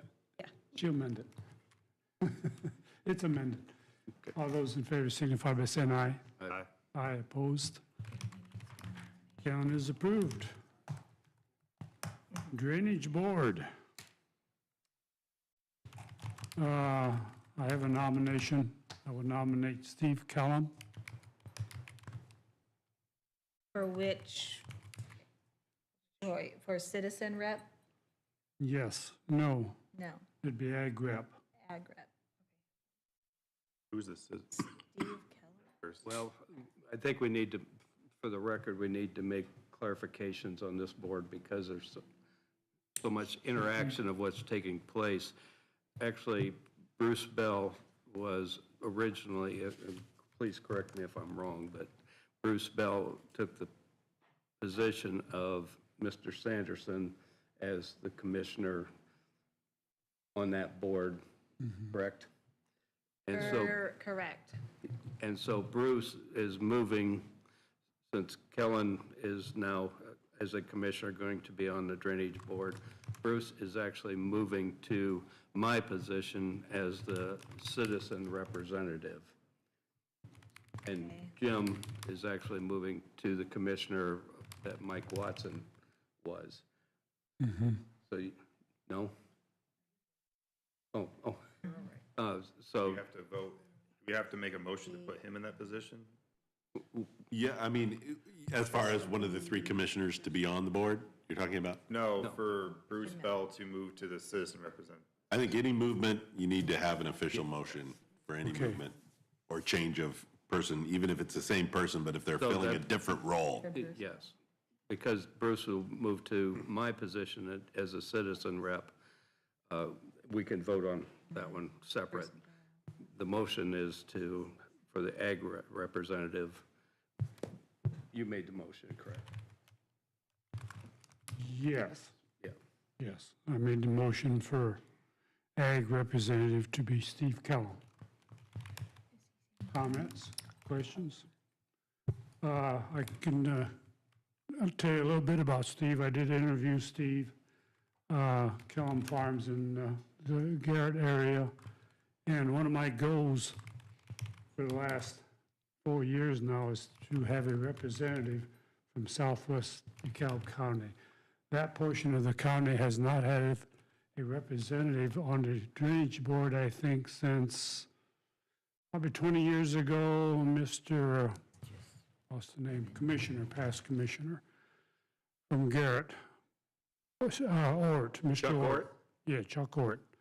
I believe was the last representative on the drainage board from that part of the county. They do not have anybody. Mr. Kellum is well qualified. He does his own drainage, has his own equipment, well well adapted to and qualified to make those kinds of decisions as far as drainage projects and what should be presented to the board. They have no one over there personally that they can walk over to their neighbors or call their neighbor and complain about a ditch, and every other district pretty much has that going for them. So I'm going to recommend Mr. Callum and go from there. I think, Jim, you have a different view. Well, I do, but, and I certainly have known Mr. Kellum for a long time myself, and I certainly personally have absolutely nothing. My thought process is that Ms. Harrison, who's been on there for one term, understands what's going on with the Drainage Board. I really don't like, and especially Mr. Bell, if he is confirmed, Bruce Bell is going to miss the first meeting. He's done a wonderful job as our chairman, and I would like for him to continue to be chairman. He does just a great job and really understands drainage. And Mr. Kellum, yes, they have their own equipment, the same as we do, and certainly understands drainage, and then a farmer, which is another good qualification. Ms. Harrison also is a farmer. Her and I have looked at many drainage projects, not many, but several big drainage projects over the last 4 years since I've been on the board, and I just don't like bringing in somebody new and nothing against Mr. Dooley, but we don't need two new drainage board members on a 5-member board trying to learn everything that needs to go into it. It's a learning curve. I totally respect that, but I would like to, myself, can have Ms. Harrison continue on the board.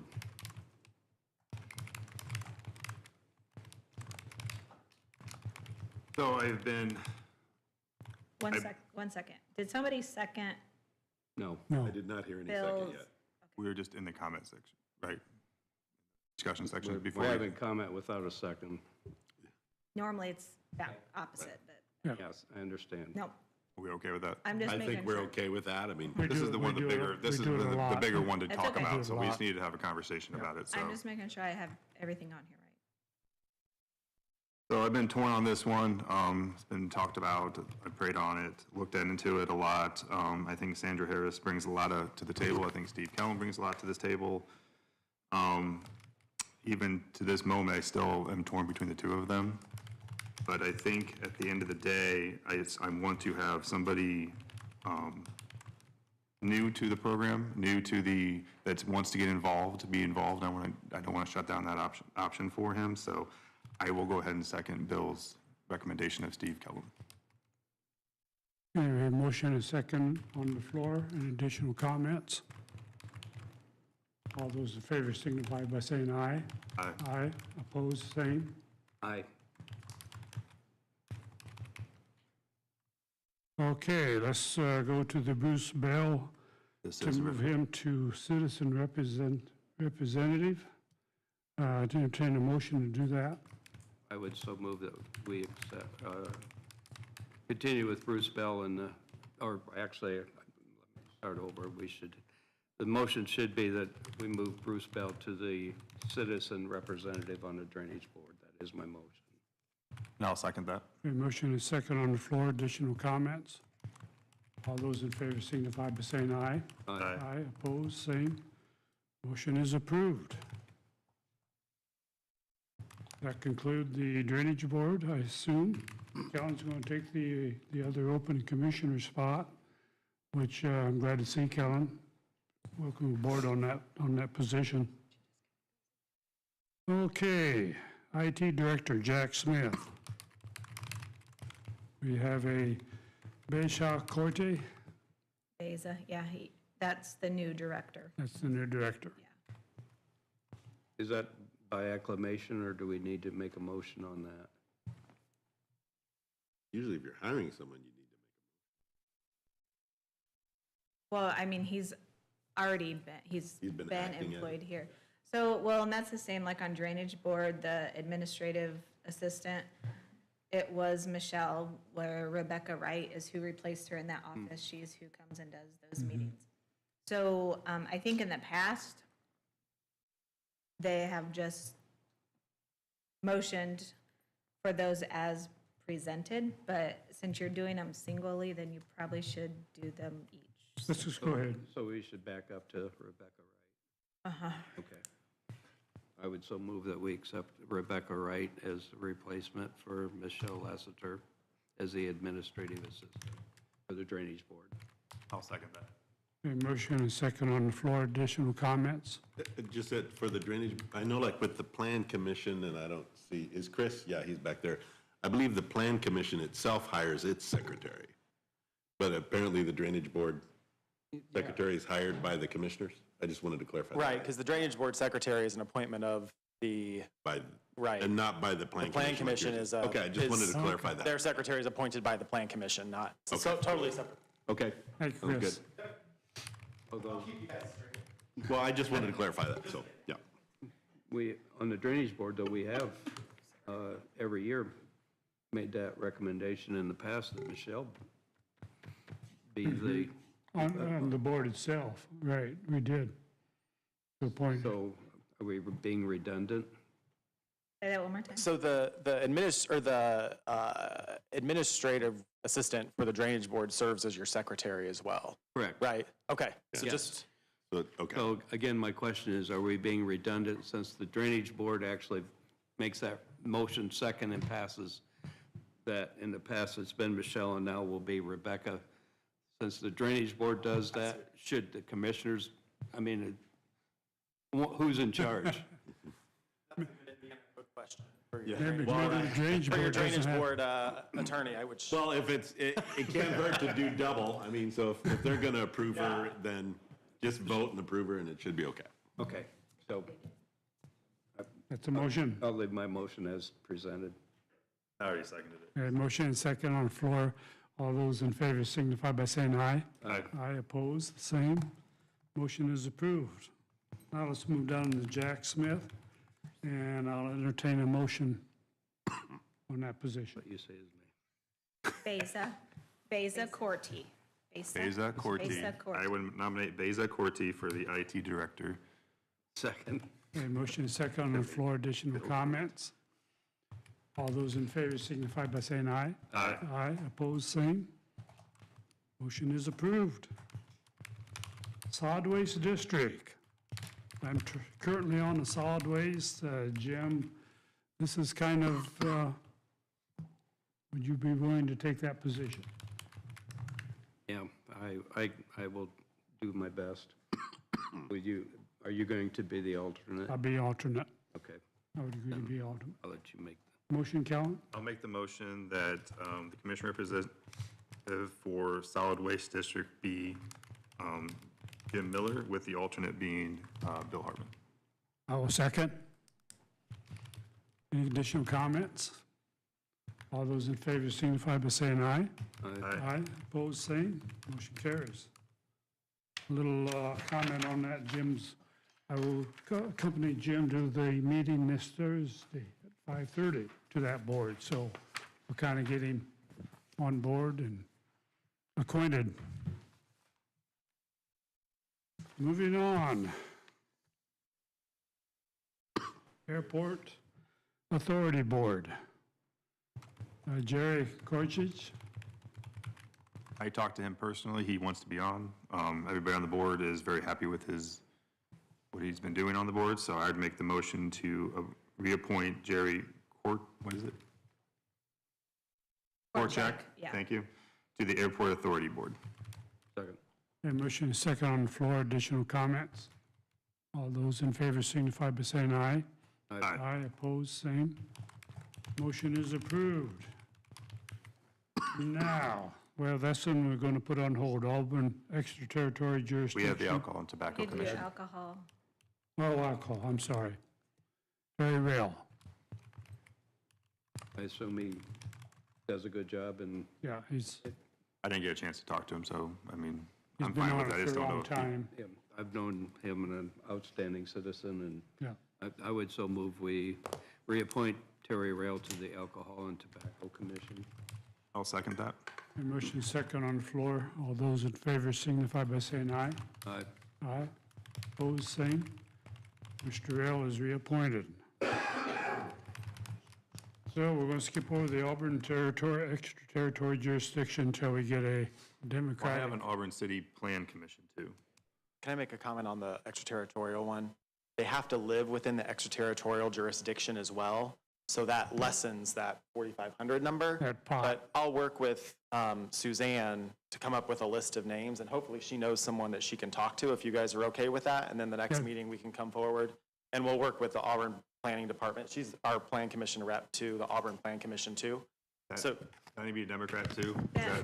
that position Is also? that the same, this is the Remember I- Auburn extraterritorial jurisdiction one. Two of them. and I had two different ones, but then somebody told me that it was the same thing, and I only needed one. We have Auburn City Plan Commission, which was Tom Smith, and we have the Auburn ETJ, which is Tom Smith and Chris Lamb. Are those two separate positions? Or You only need to do the one for Tom Smith. he holds both of Well, them he was on on this list? both. That position also has to do the zoning appeals, because, the Board of Zoning Appeals, because Chris Lamb, there's something about his schedule, he cannot do that. Right, so that just limits a little bit of, who we can, somebody has to do two meetings. So the commissioners only need to do Tom Smith to the ETJ, Auburn ETJ, not Auburn Plan Commission. It is the Auburn Plan Commission. He's the extraterritorial, he's the extraterritorial jurisdiction representative to the Plan Commission. Got it. Okay, one We have person, one position to fill, but he has to do, he or she has to do two different meetings. but we So only, that's a little bit of a, and then you'll reach out to some of your people, and then you'll get back to us and work with Chris, okay? Yeah, and we'll make sure Auburn knows this too. I think they have their Plan Commission meeting coming up soon. I make the motion to go ahead and table this to the next meeting until we can have some recommendations. And I will second that. A motion is second. Additional comments? All those in favor signify by saying aye. Aye. Aye. Opposed, same. Motion is approved.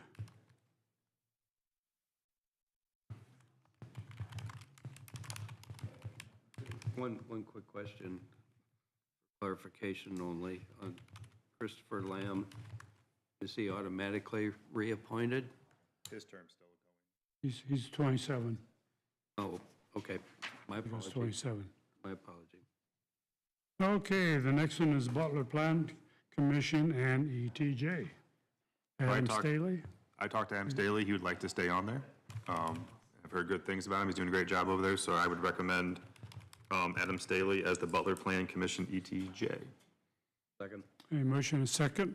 Additional comments? All those in favor signify by saying aye. Aye. Aye. Opposed, same.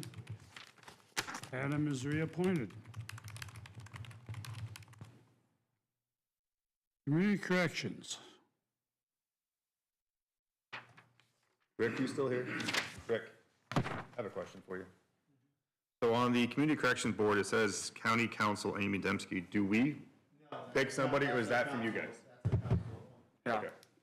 That's what we was thinking that it was. Because it didn't make sense for us to appoint one of your people, so, yeah. I would so move we accept the recommendation of Michelle, and with the four named people that commissioners do appoint for the probation officer, juvenile probation, educational administrator, and ex-offender, with the names mentioned of Steve Smith, Steve Snyder, Kelly Mattis, and Steve Teeters. I'm sorry, oh, don't put it, I'm sorry. Okay, yeah, I was like- Steve Smith, Steve Teeters, Kelly Mattis.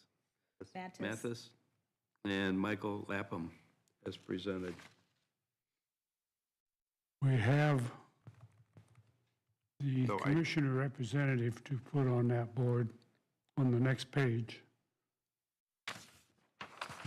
Next page, not over the next page. There you go. Kellen, you willing to do that? I'm willing to take that. I do have a discussion. I've talked to Mr. Cruz over here about an alternate. I know Ryan Abbott, the superintendent over at Eastside, he'd like to be an alternate on this board. I don't know if we want to put him as an alternate for Steve Teeters. I've talked to Steve Teeters, he's okay with that. Or do we put him as an alternate for the commission representative for myself, if I get on? Well, let's go with you first. Okay. I'll make a motion that Kellen Dooley be on Okay. the. I already made a motion on it, so. Wait, you can't make a motion on top of my motion. Oh, okay. Are you adding me to your motion, or you're going to do this? We'll do his motion. Let's just do these as I made my motion for the 4 that I Yes. did, and then move on. Yeah. I will second the motion to put Michael Laham, Kelly Matters, Steve Teeters, and Steve Smith into their respective positions. Okay, motion second on the floor. Comments? All those in favor signify by saying aye. Aye. Opposed, same. Those 4 are approved. Now we can move on to that other page. And replacement for Mike Watson. And Kellen, you want to take that, so I will nominate Kellen Dooley. Second. A motion second on the floor to nominate Kellen Dooley. Any additional comments? Yeah, he asked for apparently Todd Sanderson was an alternate. Are you willing to amend it, your motion to include Ryan Abbott. Brian Abbott? Now, Ryan. Andrew, is that where we decided it'd be the best spot to put him? We were going to kind of look into it a little bit when I talked to you last. Yes, when you did with me about this, I looked it up and there's no issue. So I think that there are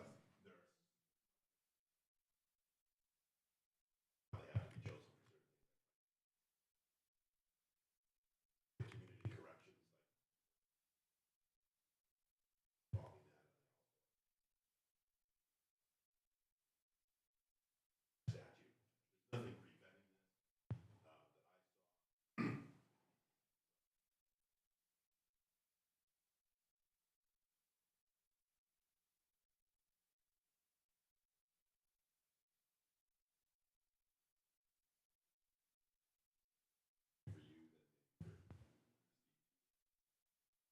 Yeah, and the other alternate to it is Steve Teeters is a voting member, and I believe this position is not a voting member, correct? Yes, but Steve Right. would, so that'd be something too. Yeah. With that. I would like to have him as our alternate, but I want to make clear, that if one of you guys wanted to be the alternate, I didn't want to step on toes, so. I do not, unless you, No, that's fine. Okay, so are we voting on Kellen, or are you amending to include the alternate and then voting? That's what I was getting ready to ask. Bill was, are you willing to amend your motion to include the alternate? yes, yes. Include the alternate. Ryan Abbott. And I've talked to him, he's okay with it. Second that motion. Okay, motion is second on the floor. Additional comments? All those in favor signify by saying aye. Aye. Aye, opposed? Motion carries. The next one, Bill, is going to be the Council of Aging Board, since Ron Knox has resigned. The Council of Aging Board. I know it's not on our list, but Ron Knox has resigned, from what I understand. But I understand too. So, I do have someone that's interested, but I'm going to talk to Susan afterwards to see exactly what the time requirement is for that position. They were asking that before they would be willing to accept it. Unless you guys have another person that's in mind, I would make a motion to table that until the next meeting. Okay. And I will second that motion to table. Okay, motion on the floor. Additional comments? All those in favor signify by saying aye. Aye. Opposed? Okay.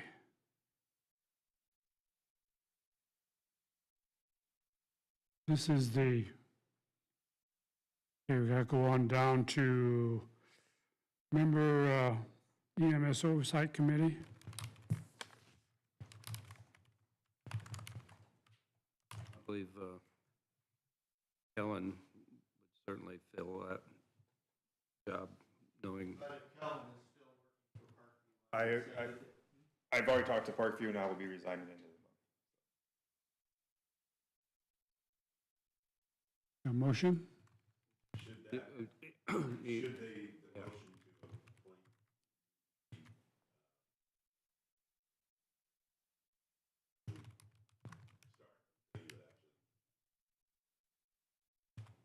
can table that if you want to. Make the motion. But you can appoint it contingent on your resignation. Right, right. That would be my motion. I will second that motion. Any additional comments? Yeah. Will he need to have, just for clarification, he'll need to have a letter of resignation? Yeah, I'll send it to Susan. I'll CC her on it. Yeah. So there's documentation? Yeah. Okay. I've also talked to Brady Thomas, and he would like to stay on the board also, too. I know it's an open-ended, but Okay, all those in favor signify by saying aye. aye. Aye, opposed?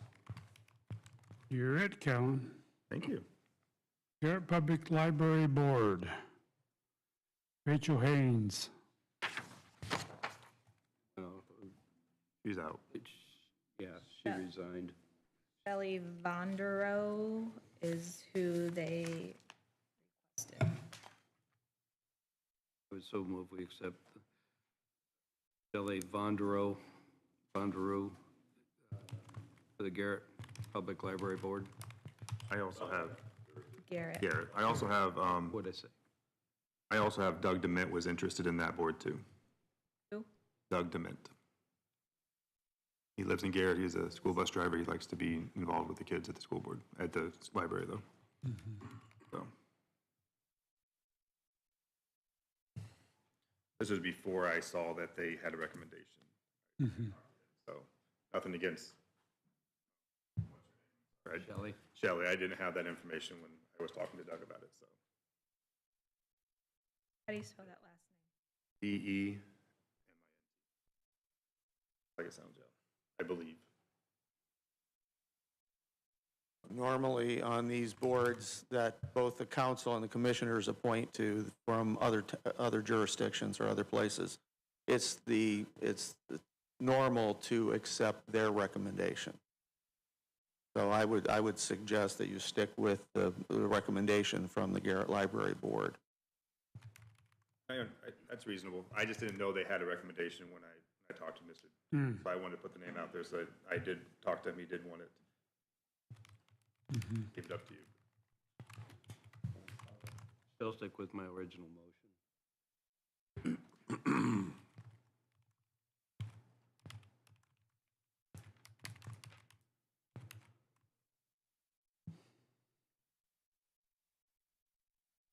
I will second Jim's motion. Additional comments? All those in favor signify by saying aye. Aye. Aye, opposed, same. Motion carries. Okay, Health Department Board. We've got a question on Tanya Weaver. Let's do the other two, and then we The go other back two, to Tanya. Dr. Philip Chase and Dr. Andrew Dickerson.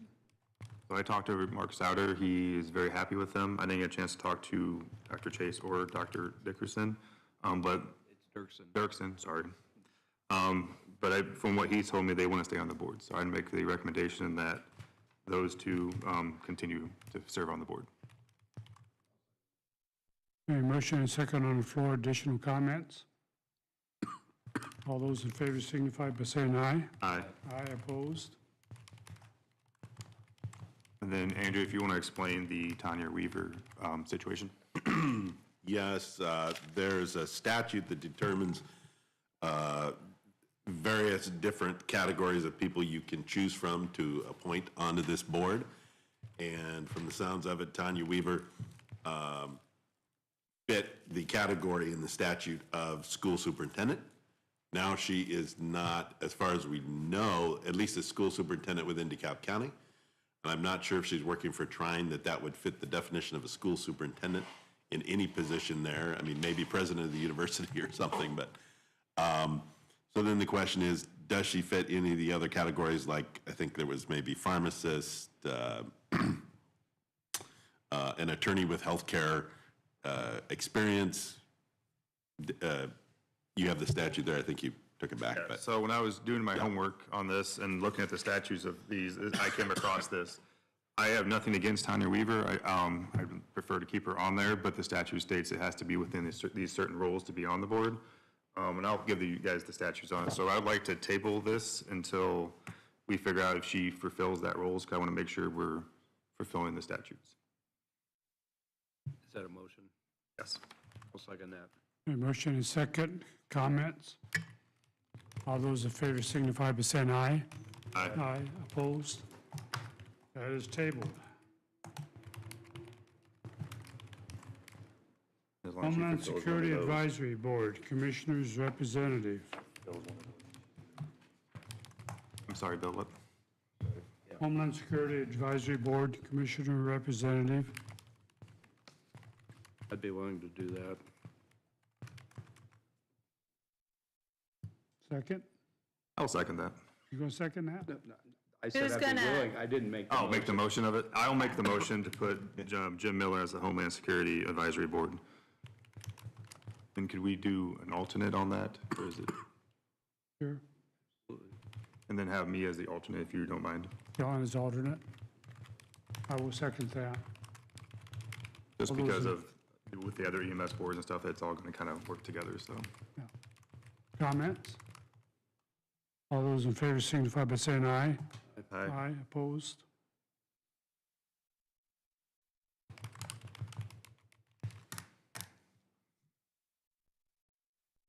Okay, Plan Commission. We have in there the Maumee River Basin. Yes. It's never been on our list. I have no idea why. And the Pokey Bosch Trail one too is in there. The Pokey, but that one is not up. That one's not dependent, as far as I am aware, that one is not dependent on a commissioner seat, and it is not done. I think the first one was a 3-year term to start the staggering of the members on the board. So that one is not up, as far as I am aware. Okay. What But the the Maumee Maumee- River one is? River one, and that is the letter that Rod Rinkenberger had provided. Yes. Based on that letter of recommendation, I would so move that Mike Watson remain on the Maumee River Basin Commission. I'll second. A motion and second on the floor. All those, or comments? All those in favor signify by saying aye. Aye. Opposed? I oppose.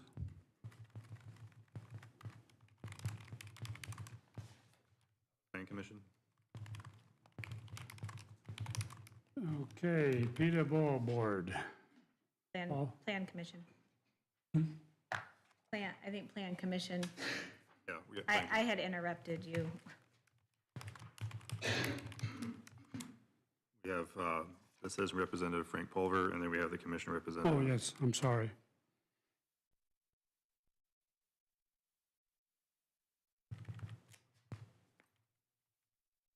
We're going to do the citizen representative first. Yes. Well, we have what? That's the only one we have, isn't it? And the commissioner. And the commissioner. Citizen representative. Is my understanding, and please help me here, that Mr. Pulver wants to resign? Is that correct? Okay. I have not read. Chris is saying no. No. Huh? Chris says no. He's not. He doesn't, or you don't know? He doesn't want to resign. His term is just up. Okay. So it's I a haven't four, heard it's a anything. 4-year term, so his term's just up. That he wanted to resign and they didn't want to take it? I heard that someplace, and so that's why I'm asking, and so that I publicly can hear the answer that he does not. I'll to say that I've known Frank for many years. I mean, he knows my brother. They were friends in college. He's never mentioned anything to me about signing. Okay, Okay. that's why I asked, because I don't like rumors, personally. I would make a motion that we continue with Frank Pulver as a citizen representative for the Plan Commission. I've understood he's done some very good things and is very dedicated to that board. There a motion and a second on the floor. Comments? All those in favor signify by saying aye. Aye. Aye, opposed? Okay, Commissioner Representative. I would take it again. I would prefer to be on it. In a nomination or a motion? I'll nominate Bill to be. I'll second it. Okay, motion and second on the floor. Comments? All those in favor signify by saying aye. Aye. Aye, opposed? I would make a comment that, and I mentioned this to Bill, that possibly next year I would like to be the Plan Commission representative for the simple fact that with this new job and having served on the Plan Commission before, I would certainly feel like I need to be on the Plan Commission to catch up from what my previous term on the board is and catch up on all of the new laws and regulations concerning the Plan Commission. And going one step further, I would guess on the year after that Mr. Dooley would have a chance to be on that and learn as well. It's a very important board. That would be my recommendation. But I like that idea. I feel like I'm just taking over, I'm sorry. You can do alternates for your appointments as well, for your commissioner appointments. And we added that to our Plan Commission rules last year. So if, all three of you could theoretically be alternates and we can have you be on the Plan Commission. I mean, Bill could be the main person, but if he can't come, he could have one of you show up. The rules of our alternates are that they are required to attend 4 meetings and you get paid for those 4 meetings. And you wouldn't be able to vote, but you can participate in the meetings. So just so you guys are aware, the alternates do have a quote-unquote responsibility to be active for at least 4 meetings of the Plan Commission. Table the alternates until Cruz gets a chance to Well, I mean, I'm the attorney for the Plan Commission. Oh, I so- remember, okay. yeah, so I agree with what he's done, because I helped create it. You're So, the lawyer for everybody. no, that's, not everybody got it, no. So would you, Did we already approve your motion for you? No? Well, let's go through that first, and then we'll Oh, go. yeah, to you the- did. Yeah, you did. Did we? Yeah, Okay. yeah, Yeah, so so Bill's we can do the been alternate, approved. both of you alternate I'm fine with that, yeah. motion? You want to make that motion since it's, I'll make a motion that Kellen and Jim be the alternates on the Plan Commission. Second? yeah. A motion and second, comments? All those in favor signify by saying aye. All right. Aye, opposed? Okay, seconded now, that? Pardon me? Jim You did. seconded.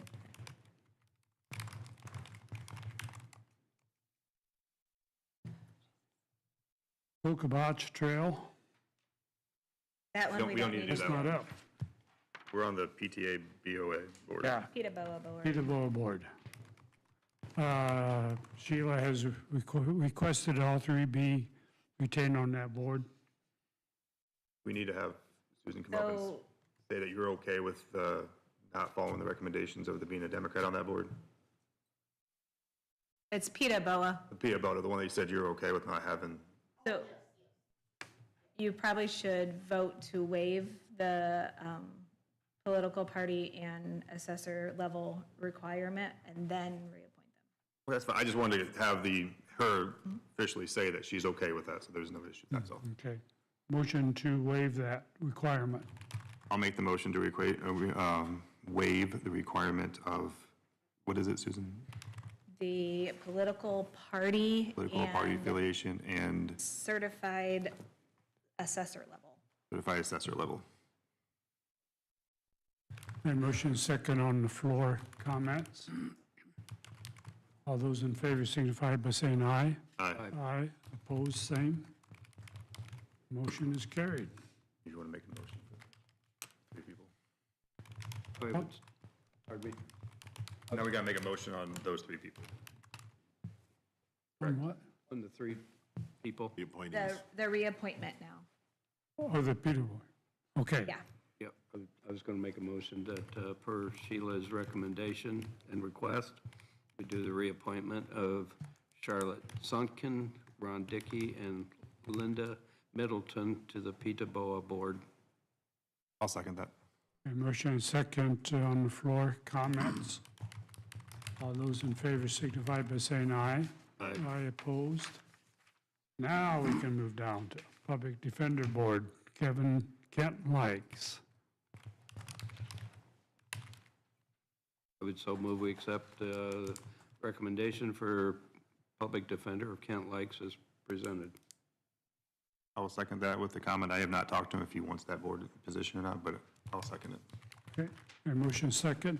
Comments?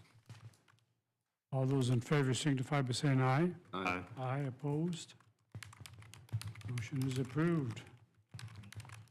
Redevelopment Commission. Are we still on hold on that pending council's? Yeah, discuss it here. I would like to table the redevelopment commission until we figure out what's going on with the council. I would like to try to spread out. We have 3 people on, well, Shelley Smaltz has resigned, if I'm correct. Right.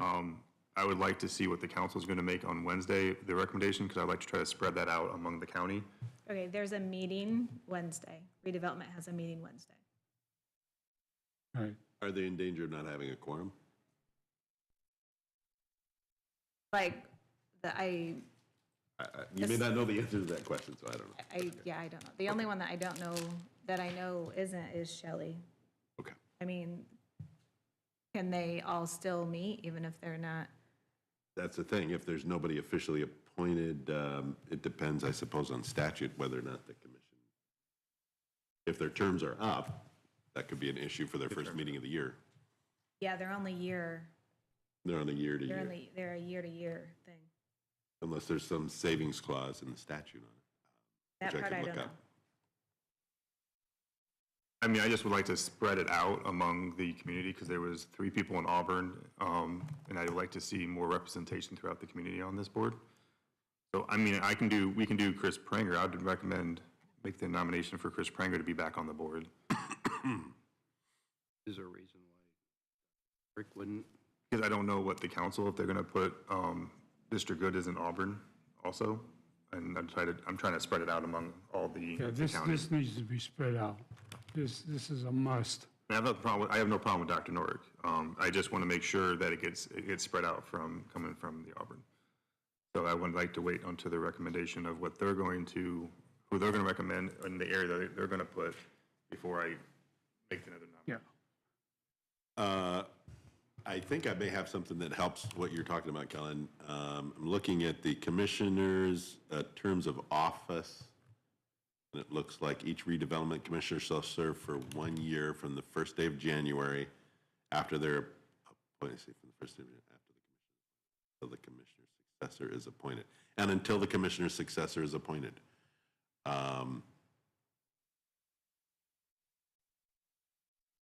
The original commissioner.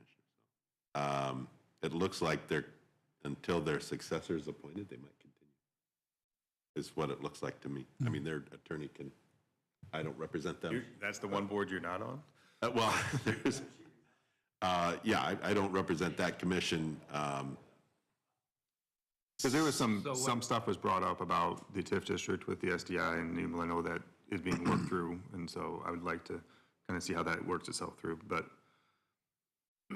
So these, Chris Pranger and Dr. Norick would both remain until they're replaced? That's how I read that. Actually, the statute, in looking at this, is a little strange. It says, each redevelopment commissioner shall serve for 1 year from the first day of January, okay, the first day of January after the commissioner's appointment, okay, until the commissioner's successor is appointed and is qualified. Well, because So, generally yeah. appointments are done in December for the next year. Right. Yeah, yeah. So it depends if it means January 1st, or I think it just means the first day of January after they're appointed, so. I think it says, and it continues until the commissioner's successor is appointed. So it's for 1 year, but it looks like until their successor is appointed. So if it's another 2 weeks, they should be able to vote. Yeah, I'll download it and send it to you. So again, So tabling it should be okay, I think, and these two would remain on there until, until someone else is reappointed. Smalls would be off if she's resigned officially. right. Yep, so I think it's okay to do what Kellen is recommending if you want to. Sure. Yeah, good. Let's go ahead with that. I'll nominate Chris Pranger. We have my nomination on the table. Do I have to remove that motion then? Why don't you do that? Yeah, but- And then, yeah. Yeah, then I'll remove my Yes. motion. Go ahead, Bill. Remove my second. Okay. So we need, Now you're open for a new motion to Thank you. appoint Chris Pranger if you want to. yeah, Yeah, I make a motion to appoint Chris Pranger. I'll second that. A motion second on the floor. Comments? All those in favor signify by saying aye. Aye. Aye, opposed? This is in. And I'll make a motion for the other two positions to be tabled until next meeting. Second. A motion and second, comments? All those in favor signify by saying aye. Aye, opposed? That motion is tabled.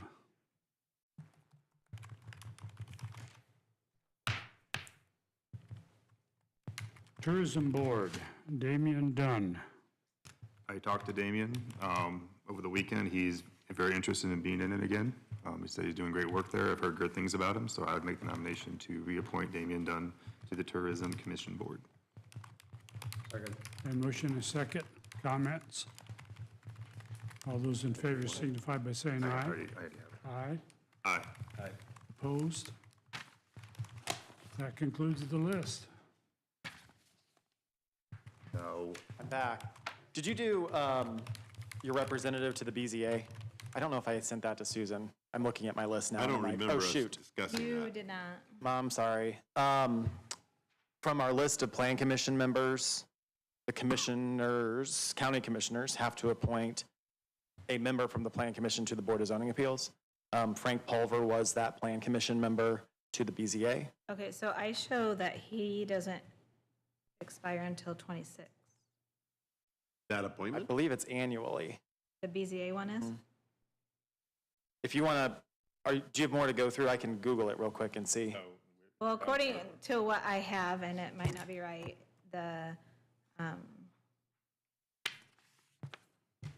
I've got the Indiana codes right here. that's all right. Just do it.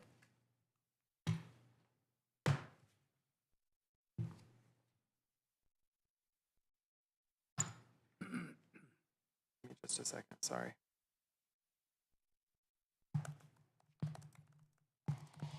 I know 2-1.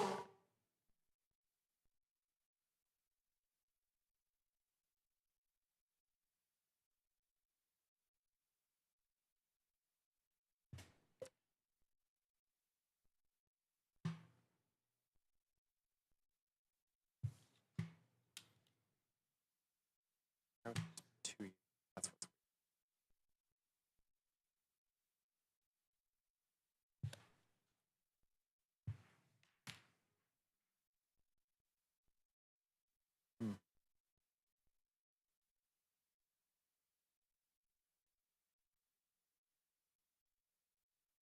If you don't mind doing it, just so it's safe, and then I'll get with Andrew. He's the BZA attorney as well.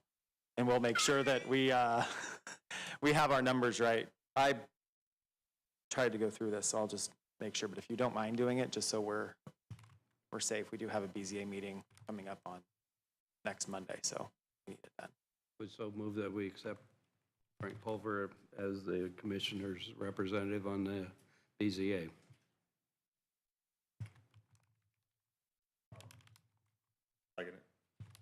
A motion and second. Comments? All those in favor signify by saying aye. Aye. Aye, opposed?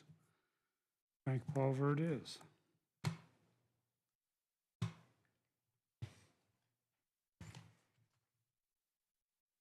Okay. I think that does conclude our list. Appointments. Are there any other issues or comments miscellaneous from anybody? Everybody done? Comments from the public? Hearing none, we will conclude this meeting. I will adjourn the commissioner meeting of